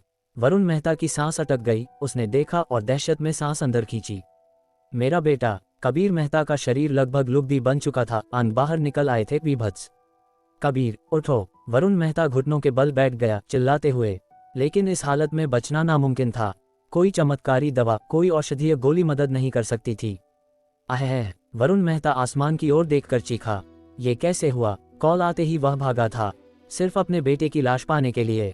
तुम बेवकूफ लड़के, तुमने अपने रक्षा कवच का इस्तेमाल क्यों नहीं किया? वरुण मेहता ने शोक मनाया। उसका एक ही बेटा था जिसे बचपन से ही उत्कृष्टता के लिए तैयार किया गया था। शीर्ष विश्वविद्यालय से स्नातक, सुंदर और असाधारण, नवयुग, राष्ट्र की सबसे बेहतरीन युवा प्रतिभा। वह पूरी कंपनी कबीर मेहता को सौंपने के लिए तैयार था। अब उसके बेटे की हत्या कर दी गई थी। वह पागल सा महसूस कर रहा था। उसने इस्तेमाल किया था, बेकार था। मैंने उसे उड़ा दिया, एक ठंडी आवाज ने हवा को चीर दिया। वरुण मेहता ने अपना सिर ऊपर झटका। स्काई गार्डन के किनारे पर एक युवक खड़ा था, हाथ पीठ के पीछे, कपड़े हवा में फड़फड़ा रहे थे जैसे कोई निर्वासित अमर प्राणी हो। तुमने मेरे बेटे कबीर को मारा। वरुण मेहता की आंखें गुस्से से फट गईं। अकेले उसे मारने से यह खत्म हो सकता था, लेकिन अब मैं तुम्हारे पूरे मेहता परिवार को मिटा दूंगा। रणवीर ने घोषणा की, आसमान के नीचे एक देवराजा की तरह खड़ा होकर, शहर को नीचे देखते हुए। गुस्ताख! तुमने मेरे बेटे को मारा। आज मैं वरुण मेहता तुम्हें टुकड़े टुकड़े कर दूंगा, चाहे जो भी कीमत हो। दहाड़ते हुए उसने अपनी प्राण शक्ति को बढ़ाया और जमीन पर पैर पटका। कड़क कड़क कड़क! ताकत के नीचे फुटपाथ चकनाचूर हो गया, धूल का गुबार उड़ गया। वूश! वरुण मेहता चील की तरह उड़ान भरते हुए आसमान की ओर लपका। अरहत प्रहार! हवा के बीच उसने मुक्का मारा। प्राण शक्ति एक शॉक वेव में फट गई जो ज्वार की लहर की तरह टकराई। भयानक अरहत प्रहार आर्यावर्त की प्रसिद्ध शैलियों में से एक, जो अपनी भारी, कुचलने वाली ताकत के लिए प्रसिद्ध है। रामपुर में जब रणवीर ने शेर सिंह, नरसिम्हा सदन के प्रमुख से लड़ाई की थी, शेर सिंह ने भी अरहत प्रहार का इस्तेमाल किया था, फिर भी इसके सार को कभी नहीं समझ पाया। वरुण मेहता का अरहत प्रहार शेर सिंह से अनगिनत गुना बेहतर था, लेकिन वरुण मेहता की ताकत शेर सिंह से बहुत आगे थी। वह पहले ही शक्ति देव स्तर पर पहुंच चुका था। मेहता परिवार में वास्तव में 2 शक्ति देव स्तर के विशेषज्ञ हैं, इतनी गहराई। रणवीर भी थोड़ा हैरान था। आने वाले मौके का सामना करते हुए वह शांत रहा, एक हाथ ऐसे घुमाया जैसे आसमान को ही नीचे दबा रहा हो। उस असीम ताकत ने वरुण मेहता को लगभग कुचल दिया।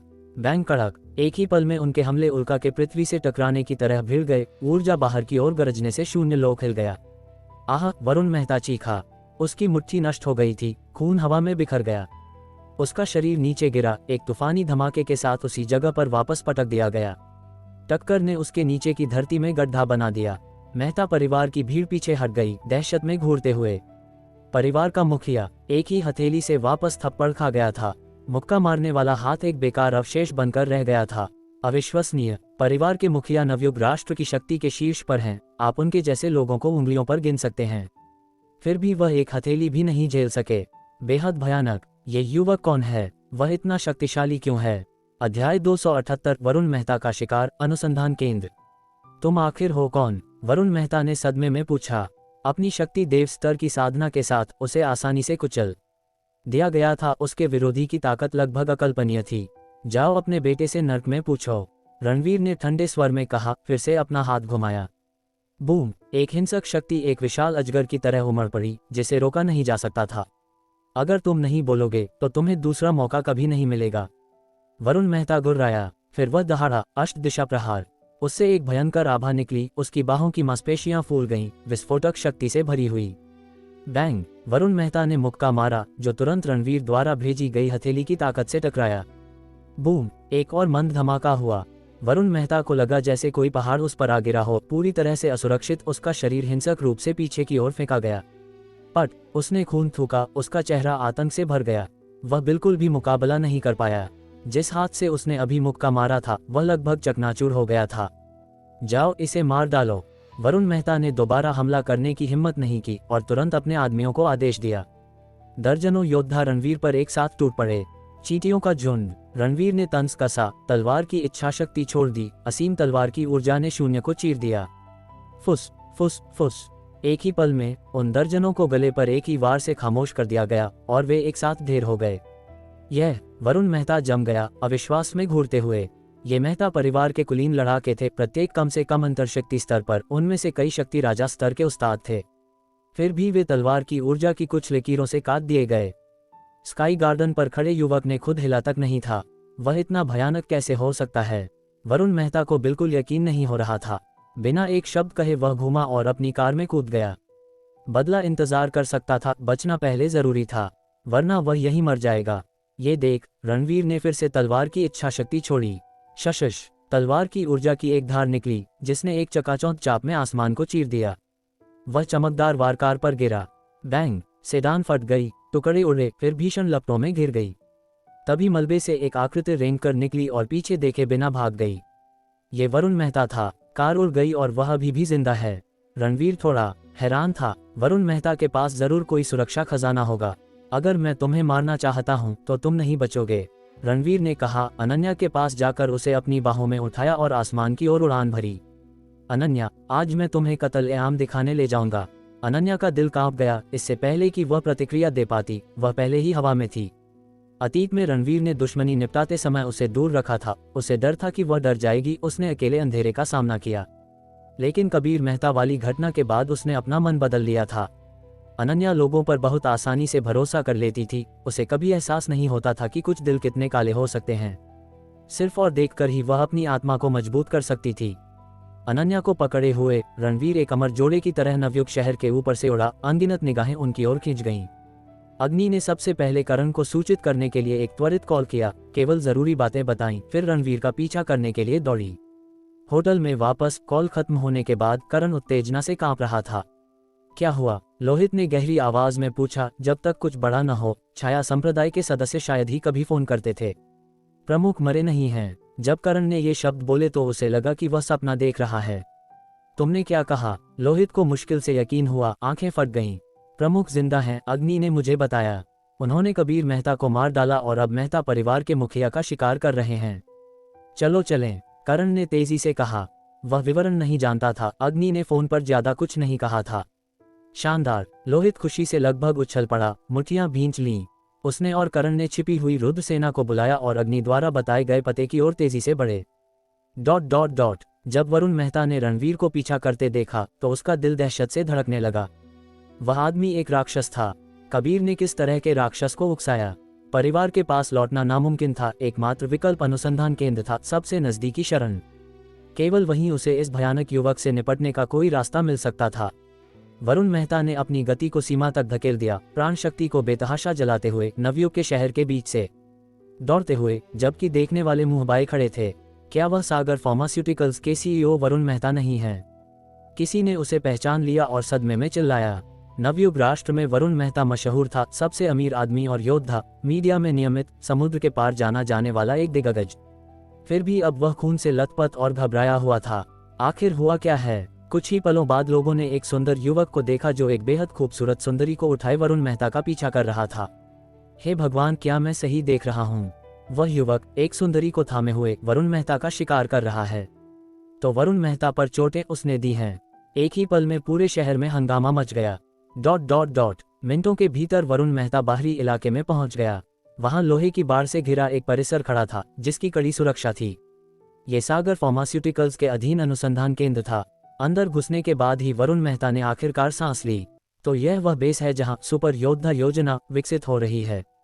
हमें यहां तक लाने के लिए शुक्रिया, एक ठंडी आवाज गूंजी। वरुण मेहता का दिल दहल गया और वह घूमा। रणवीर उसके पीछे खड़ा था। वह कब आया? टुकड़े। रणवीर ने अपना हाथ उठाया और एक धधकती हुई तलवार की ऊर्जा बाहर निकली। वरुण मेहता भयभीत था। रणवीर ने जानबूझकर पीछा करने में देरी की ताकि वह रास्ता दिखाए। उसके पास सोचने का समय नहीं था, उसने रोकने के लिए अपनी बाहें ऊपर फेंक दी।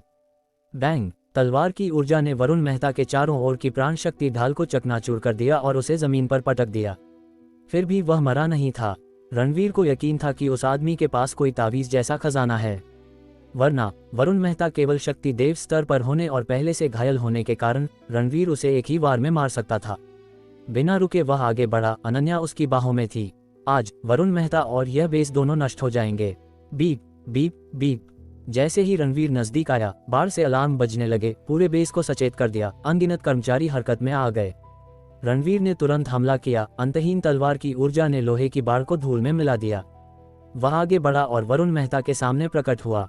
बूम! तभी एक आकृति ऊपर से गुजरी जिससे घातक खतरा निकल रहा था। रणवीर की ठंडी आंखें सिकुड़ गईं। मृतक योद्धा! बिना एक शब्द कहे उसने मुक्का मारा। अध्याय 279 परम महायोद्धा। बैंग! यह मृतक योद्धा तुरंत फट गया। रणवीर के लिए कोई खतरा नहीं बना। अपनी वर्तमान साधना के साथ उसे अब मृतक योद्धाओं का सामना करते समय गर्दन के पिछले हिस्से के महत्वपूर्ण बिंदु पर हमला करने की आवश्यकता नहीं है। कोई भी आकस्मिक चाल उन्हें नष्ट कर सकती है। पूर्ण शक्ति के सामने सब कुछ खाली है। वरुण मेहता हक्का बक्का रह गया। ये मृतक योद्धा थे, कृत्रिम योद्धा जिन्हें बारीकी से शोध करके बनाया गया था।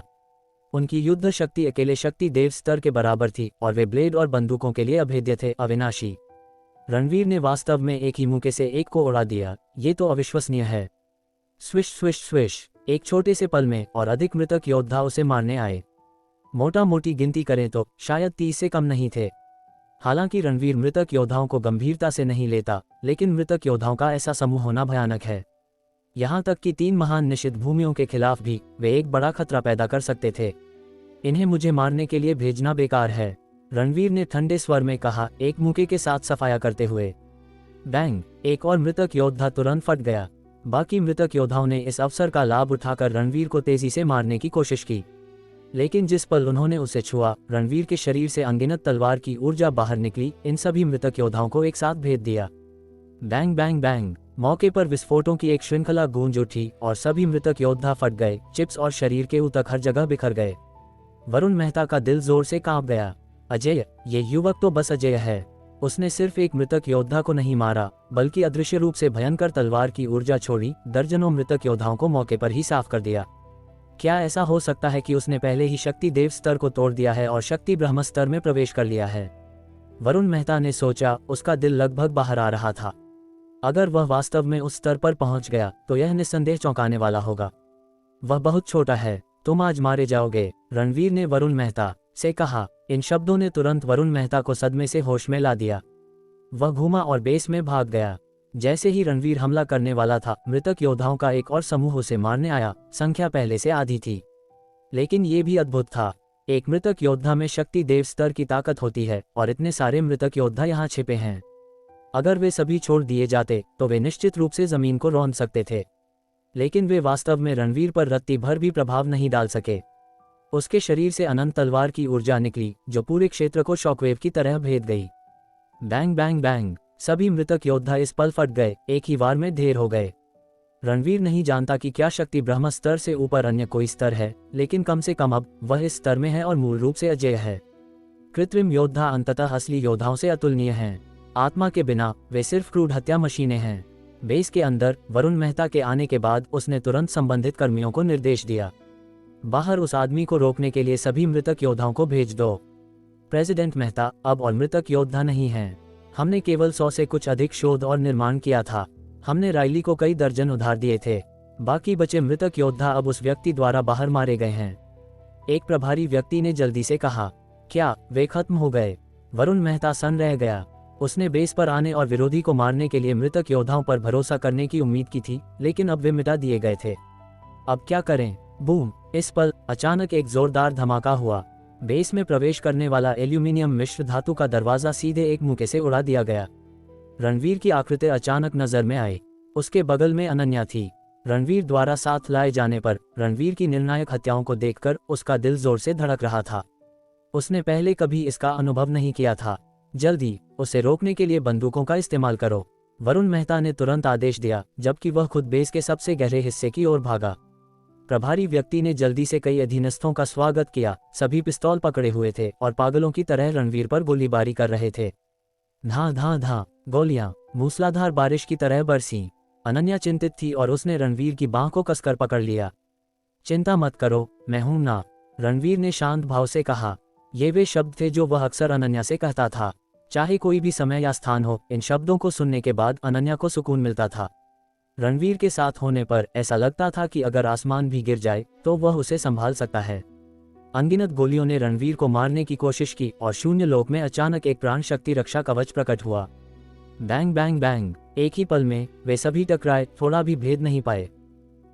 रणवीर ने एक कदम आगे बढ़ाया और उसके सामने की गोलियां तुरंत बाहर उड़ गईं। पुफ पुफ पुफ, जिन्होंने बंदूकें चलाई थीं वे तुरंत छलनी हो गए और मौके पर ही मर गए। रणवीर ने बिल्कुल भी देरी नहीं की और तेजी से वरुण मेहता का पीछा किया। इस समय वरुण मेहता पहले ही बेस के सबसे गहरे हिस्से में एक गुप्त कमरे में पहुंच चुका था। साथ ही उसने रणवीर को किसी भी कीमत पर रोकने के लिए बेस में सभी कर्मियों को लामबंद किया। शोध कैसा चल रहा है? वरुण मेहता ने गुप्त कमरे में प्रवेश करने के तुरंत बाद कई शोधकर्ताओं से पूछा। रिपोर्टिंग प्रेसिडेंट मेहता, हमारे पास अभी भी औषधीय सामग्री की आखिरी खेप की कमी है। केवल जब औषधीय सामग्री की यह खेप आती है तभी हम रक्त स्मृति और कठपुतली शरीर की अनुकूलता को बनाने के लिए औषधीय तरल को परिष्कृत कर सकते हैं, शोधकर्ताओं में से एक ने कहा। उसके पीछे एक कांच का कवर था जिसके अंदर एक अर्धनग्न आदमी लेटा हुआ था जो विभिन्न नलियों से ढका हुआ था और कुछ उपकरण बारीकी से काम कर रहे थे। बूम! इस पल गुप्त कमरे की ओर जाने वाला आखिरी दरवाजा एक विशाल बल से चकनाचूर हो गया। रणवीर अनन्या के साथ अंदर मारते हुए आ चुका था। वे आम लोग जिन्होंने उन्हें रोकने की कोशिश की, वे सिर्फ पिस्तौल से विरोध नहीं कर सके। इंतजार करने की कोई जरूरत नहीं है, औषधीय सामग्री की वह खेप मेरे द्वारा पहले ही नष्ट कर दी गई है, रणवीर ने ठंडे स्वर में कहा। क्या? ये खबर सुनकर वरुण मेहता और अन्य बेहद हैरान थे। औषधीय सामग्री वास्तव में नष्ट कर दी गई थी। ये भारी कीमत पर विदेश से वापस खरीदी गई थी। जल्दी से रूही का खून सौंप दो, रणवीर ने कड़ाई से आदेश दिया। तुम इस बारे में भी जानते हो। अफसोस की बात है कि खून पहले ही शोधकर्ता के शरीर में डाला जा चुका है। तुम योजना को रोकना चाहते हो लेकिन बहुत देर हो चुकी है, वरुण मेहता ने अहंकार से कहा। रणवीर ने शोधकर्ता पर एक नजर डाली। उम्मीद नहीं थी कि लोगों के इस समूह ने पहले ही रूही का खून डाल दिया था। उस स्थिति में तुम सब मरोगे। अचानक एक कठोर चिल्लाहट के साथ रणवीर के शरीर से राक्षसी मारने की इच्छा फूट पड़ी। पूरा गुप्त कमरा तुरंत तबाह हो गया। वरुण मेहता और अन्य उड़ गए और दीवार से जा टकराए। जल्दी से महायोद्धा को जगाओ वरना हम सब मर जाएंगे, वरुण मेहता जल्दी से चिल्लाया। लेकिन एक शोधकर्ता झिझका। वे आखिरकार योजना के आखिरी चरण में पहुंच गए थे। अगर वे उसे अभी जगाते तो उनके पिछले सभी प्रयास बर्बाद हो जाएंगे। तुम बेवकूफ, जल्दी करो, वरुण मेहता गुस्से से गरजा। अगर उन्होंने महायोद्धा को नहीं जगाया तो वे सब आज मर जाएंगे। शोधकर्ता ने विरोध करने की हिम्मत नहीं की और निर्णायक रूप से उपकरण को संचालित करने गया। ठीक है, मैं देखूंगा कि तुमने जिस महायोद्धा पर शोध किया है वह कितना शक्तिशाली है। रणवीर उन्हें मारने की जल्दी में नहीं था। शोधकर्ता द्वारा उपकरण पर एक बटन दबाने के बाद कांच के कवर में आदमी ने हिंसक रूप से कांपना शुरू कर दिया। अगले ही सेकंड में उसने अचानक अपनी आंखें खोलीं और रोशनी की एक चमक फूट पड़ी, एक तेज धार का खुलासा करते हुए। साथ ही एक खतरनाक आभा तेजी से फूटी जिससे मौजूद हर कोई असहज महसूस करने लगा। अध्याय 280, एक तलवार ने चीरा आकाश, महायोद्धा की निश्चित मृत्यु। हिस! महायोद्धा अचानक उठा, एक मुक्के से कांच के कवर को तोड़ दिया। क्रैश! कांच के टुकड़े उड़ गए, दृश्य अराजकता में बदल गया। उसके शरीर पर अनगिनत उपकरण और ट्यूब सब फट गए थे। सफल जागृति और हर सूचकांक उम्मीदों पर खरा उतरता है, यह एक सफलता है, एक शोधकर्ता उत्साह से चिल्लाया, रीडिंग को घूरते हुए। हंगामा सुनकर महायोद्धा की खून जैसी लाल आंखें शोधकर्ता पर टिक गईं और उसने तुरंत एक मुक्का मारा। तुम क्या कर रहे हो? रुको! शोधकर्ता रोया। बैंग! एक ही पल में पूरा शरीर फट गया, मांस हर जगह बिखर गया। अन्य शोधकर्ता दहशत में भागने के लिए हाथापाई करने लगे। खराबी है, अंतिम चरण छोड़ दिया गया था। हालांकि रीडिंग लक्ष्य पर है, उसका दिमाग अराजक है। जैसे ही उसने अपनी बात खत्म की, शोधकर्ता को कुछ गड़बड़ महसूस हुई। उसने अपना सिर ऊपर झटका और हाँफने लगा। महायोद्धा पहले ही सीधे उसकी ओर आ रहा था। बैंग! एक और मंद धमाका हुआ। उस शोधकर्ता का शरीर उड़ गया, खून ने दीवारों को लाल रंग दिया। वरुण मेहता की आंखें झिलमिला गईं। बिना एक शब्द कहे वह बाहर की ओर भागा। मारो! महायोद्धा ने अपना मुंह खोला, आवाज बर्फीली और धात्विक, और वरुण मेहता की ओर मुक्का मारा। मैंने बोला भी नहीं और तुम मुझ पर हमला कर रहे हो। वरुण मेहता गुस्से से भड़क गया। ये चीज उसके द्वारा वित्तपोषित थी, फिर भी यह अपने निर्माता पर ही पलट गई। अरहत प्रहार, उसने अपने खुद के मुक्के से वार का सामना किया। बैंग, एक तूफानी दुर्घटना, वरुण मेहता उड़ गया, दीवार से जा टकराया। गड़गड़ाहट, प्रभाव के तहत दीवार ढह गई। महायोद्धा की ताकत भयानक थी, उसने अंधाधुंध हमला किया, चाहे कोई बोले या नहीं। जल्द ही उसने रणवीर को लॉक कर लिया। मारो, वह गुर्राया, फिर एक मुक्का मारा। रणवीर ने एक हाथ से अनन्या को खींचा जबकि दूसरे से वार किया। प्राण शक्ति उसकी बांह के साथ बेतहाशा उमड़ पड़ी। बूम, टकराव गड़गड़ाहट की तरह फट गया, कानों के पर्दे हिला दिए। पूरा कक्ष लगभग विघटित हो गया। हर उपकरण और औजार धूल में मिल गया। केवल रणवीर के पीछे की जगह अछूती रही। उसका शरीर एक अभेद्य खाई की तरह खड़ा था, सभी शॉकवेव्स को रोक रहा था। अनन्या को कोई खरोंच नहीं आई थी। बारीक शोध के लायक एक विकसित मृतक योद्धा, ताकत इतनी भयानक कि यह शक्ति देव स्तर को पार कर जाती है और शक्ति ब्रह्म स्तर को टक्कर दे सकती है, रणवीर ने सोचा। फिर भी आदान प्रदान के बाद महायोद्धा बेफिक्र था, केवल और अधिक उन्मत्त, और फिर से हमला किया। उसके शरीर पर नसें फूल गईं जैसे कि हार्मोन पंप किए गए हों, एक पागलपन भरी क्रूरता बिखेरते हुए। रणवीर, तुम मारे गए। वरुण मेहता हंसा, अपने पैरों पर खड़ा हुआ और भाग गया। रणवीर ने कोई शब्द बर्बाद नहीं किया, प्राण शक्ति उसके अंदर गरज उठी। उसने महायोद्धा पर फिर से मुक्का मारा। बैंग, दोनों एक बार फिर टकराए, धमाका पहले से भी भयंकर था। गड़गड़ाहट गड़गड़ाहट, कक्ष में विस्फोट हुआ जैसे कोई परमाणु बम फट गया हो। रणवीर ने प्राण शक्ति छोड़ी, अनन्या को कसकर ढाल दिया। इस बीच वरुण मेहता पूरी गति से बाहरी दुनिया की ओर भागा।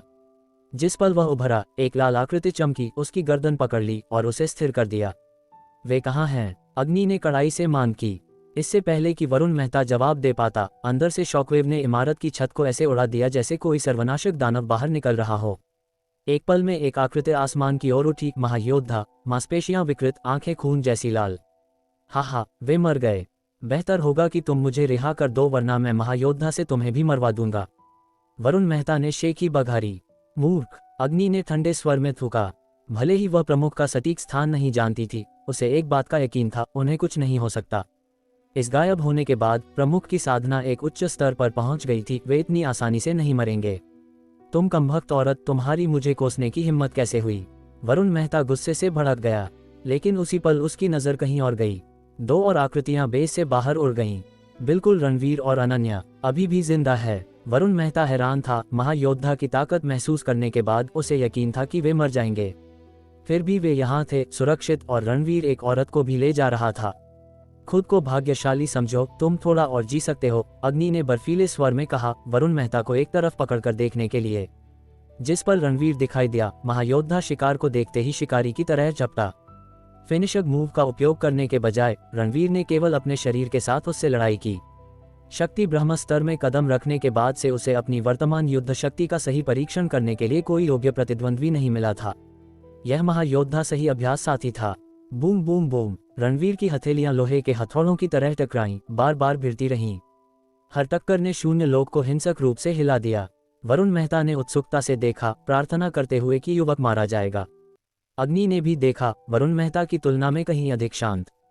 प्रमुख ने शरीर बनाम शरीर की लड़ाई चुनी, ये दिखाते हुए कि उन्हें मारने की जल्दी नहीं थी। अगर उन्होंने अपना एक का इस्तेमाल किया तो ये कृत्रिम पावर हाउस सेकंडों में मारा जाएगा। पलक झपकते ही दोनों ने 1 दर्जन से अधिक चालों का आदान प्रदान किया था। रणवीर के पास अब महायोद्धा की ताकत का स्पष्ट अनुमान था, और वह वर्तमान में अपनी कच्ची विनाशकारी शक्ति को भी समझ गया था।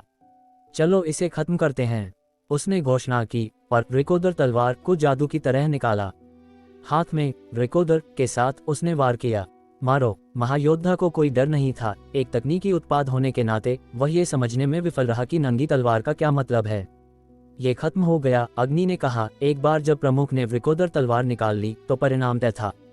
क्या खत्म हो गया? वरुण मेहता ने ठंडे स्वर में पूछा। अग्नि ने कोई जवाब नहीं दिया। बेस के ऊपर रिकोदर तलवार ने एक शानदार चाप बनाया और नीचे उतरी। महायोद्धा ने ब्लॉक करने के लिए मुट्ठी उठाई। कड़क, हवा को चीरती ब्लेड बांह से सीधे टकराए। एक ही पल में, जैसे दुनिया फट रही हो, एक अंधा कर देने वाली चमक ने सूरज की चमक को भी ग्रहण लगा दिया। जमीन और आसमान के बीच केवल वह तलवार बची थी, अस्तित्व में प्रकाश का एकमात्र स्रोत। ऐसा लग रहा था जैसे शून्य लोक ही कट गया हो। एक लुभावने नजारे में एक गहरी खाई बन गई। एक तलवार समुद्र को अलग कर सकती है, और एक तलवार आकाश को खोल सकती है। महायोद्धा का शरीर शून्यता में फट गया। हवा का एक झोंका हर निशान को उड़ा ले गया। सच्चे योद्धा अपना रास्ता कदम दर कदम तय करते हैं। वे तकनीक द्वारा रातों रात नहीं बनाए जाते। भले ही तुमने महायोद्धा को विकसित करने के लिए मेरा खून निकाला हो, ये कभी भी असली से आगे नहीं निकल सकता, रणवीर ने घोषित किया, शून्य में बुलंद खड़ा होकर। जब किसी ने प्रेम को दवा में बदला और एक बच्ची के खून को प्रयोग बना दिया, तब यह लड़ाई व्यक्तिगत नहीं रही। यह विज्ञान बनाम आत्मा नहीं थी, यह इंसान बनाम राक्षस का फैसला था। रक्षा कवच टूटे, वंश गिरे और कृत्रिम देवता एक ही तलवार में राख हो गए। शक्ति ब्रह्म स्तर पर खड़ा आदमी बदला नहीं लेता, वह फैसला सुनाता है। एक तलवार ने आकाश चीरा और दुनिया ने समझ लिया, कुछ सीमाएं पार करो तो मृत्यु भी न्याय बन जाती है।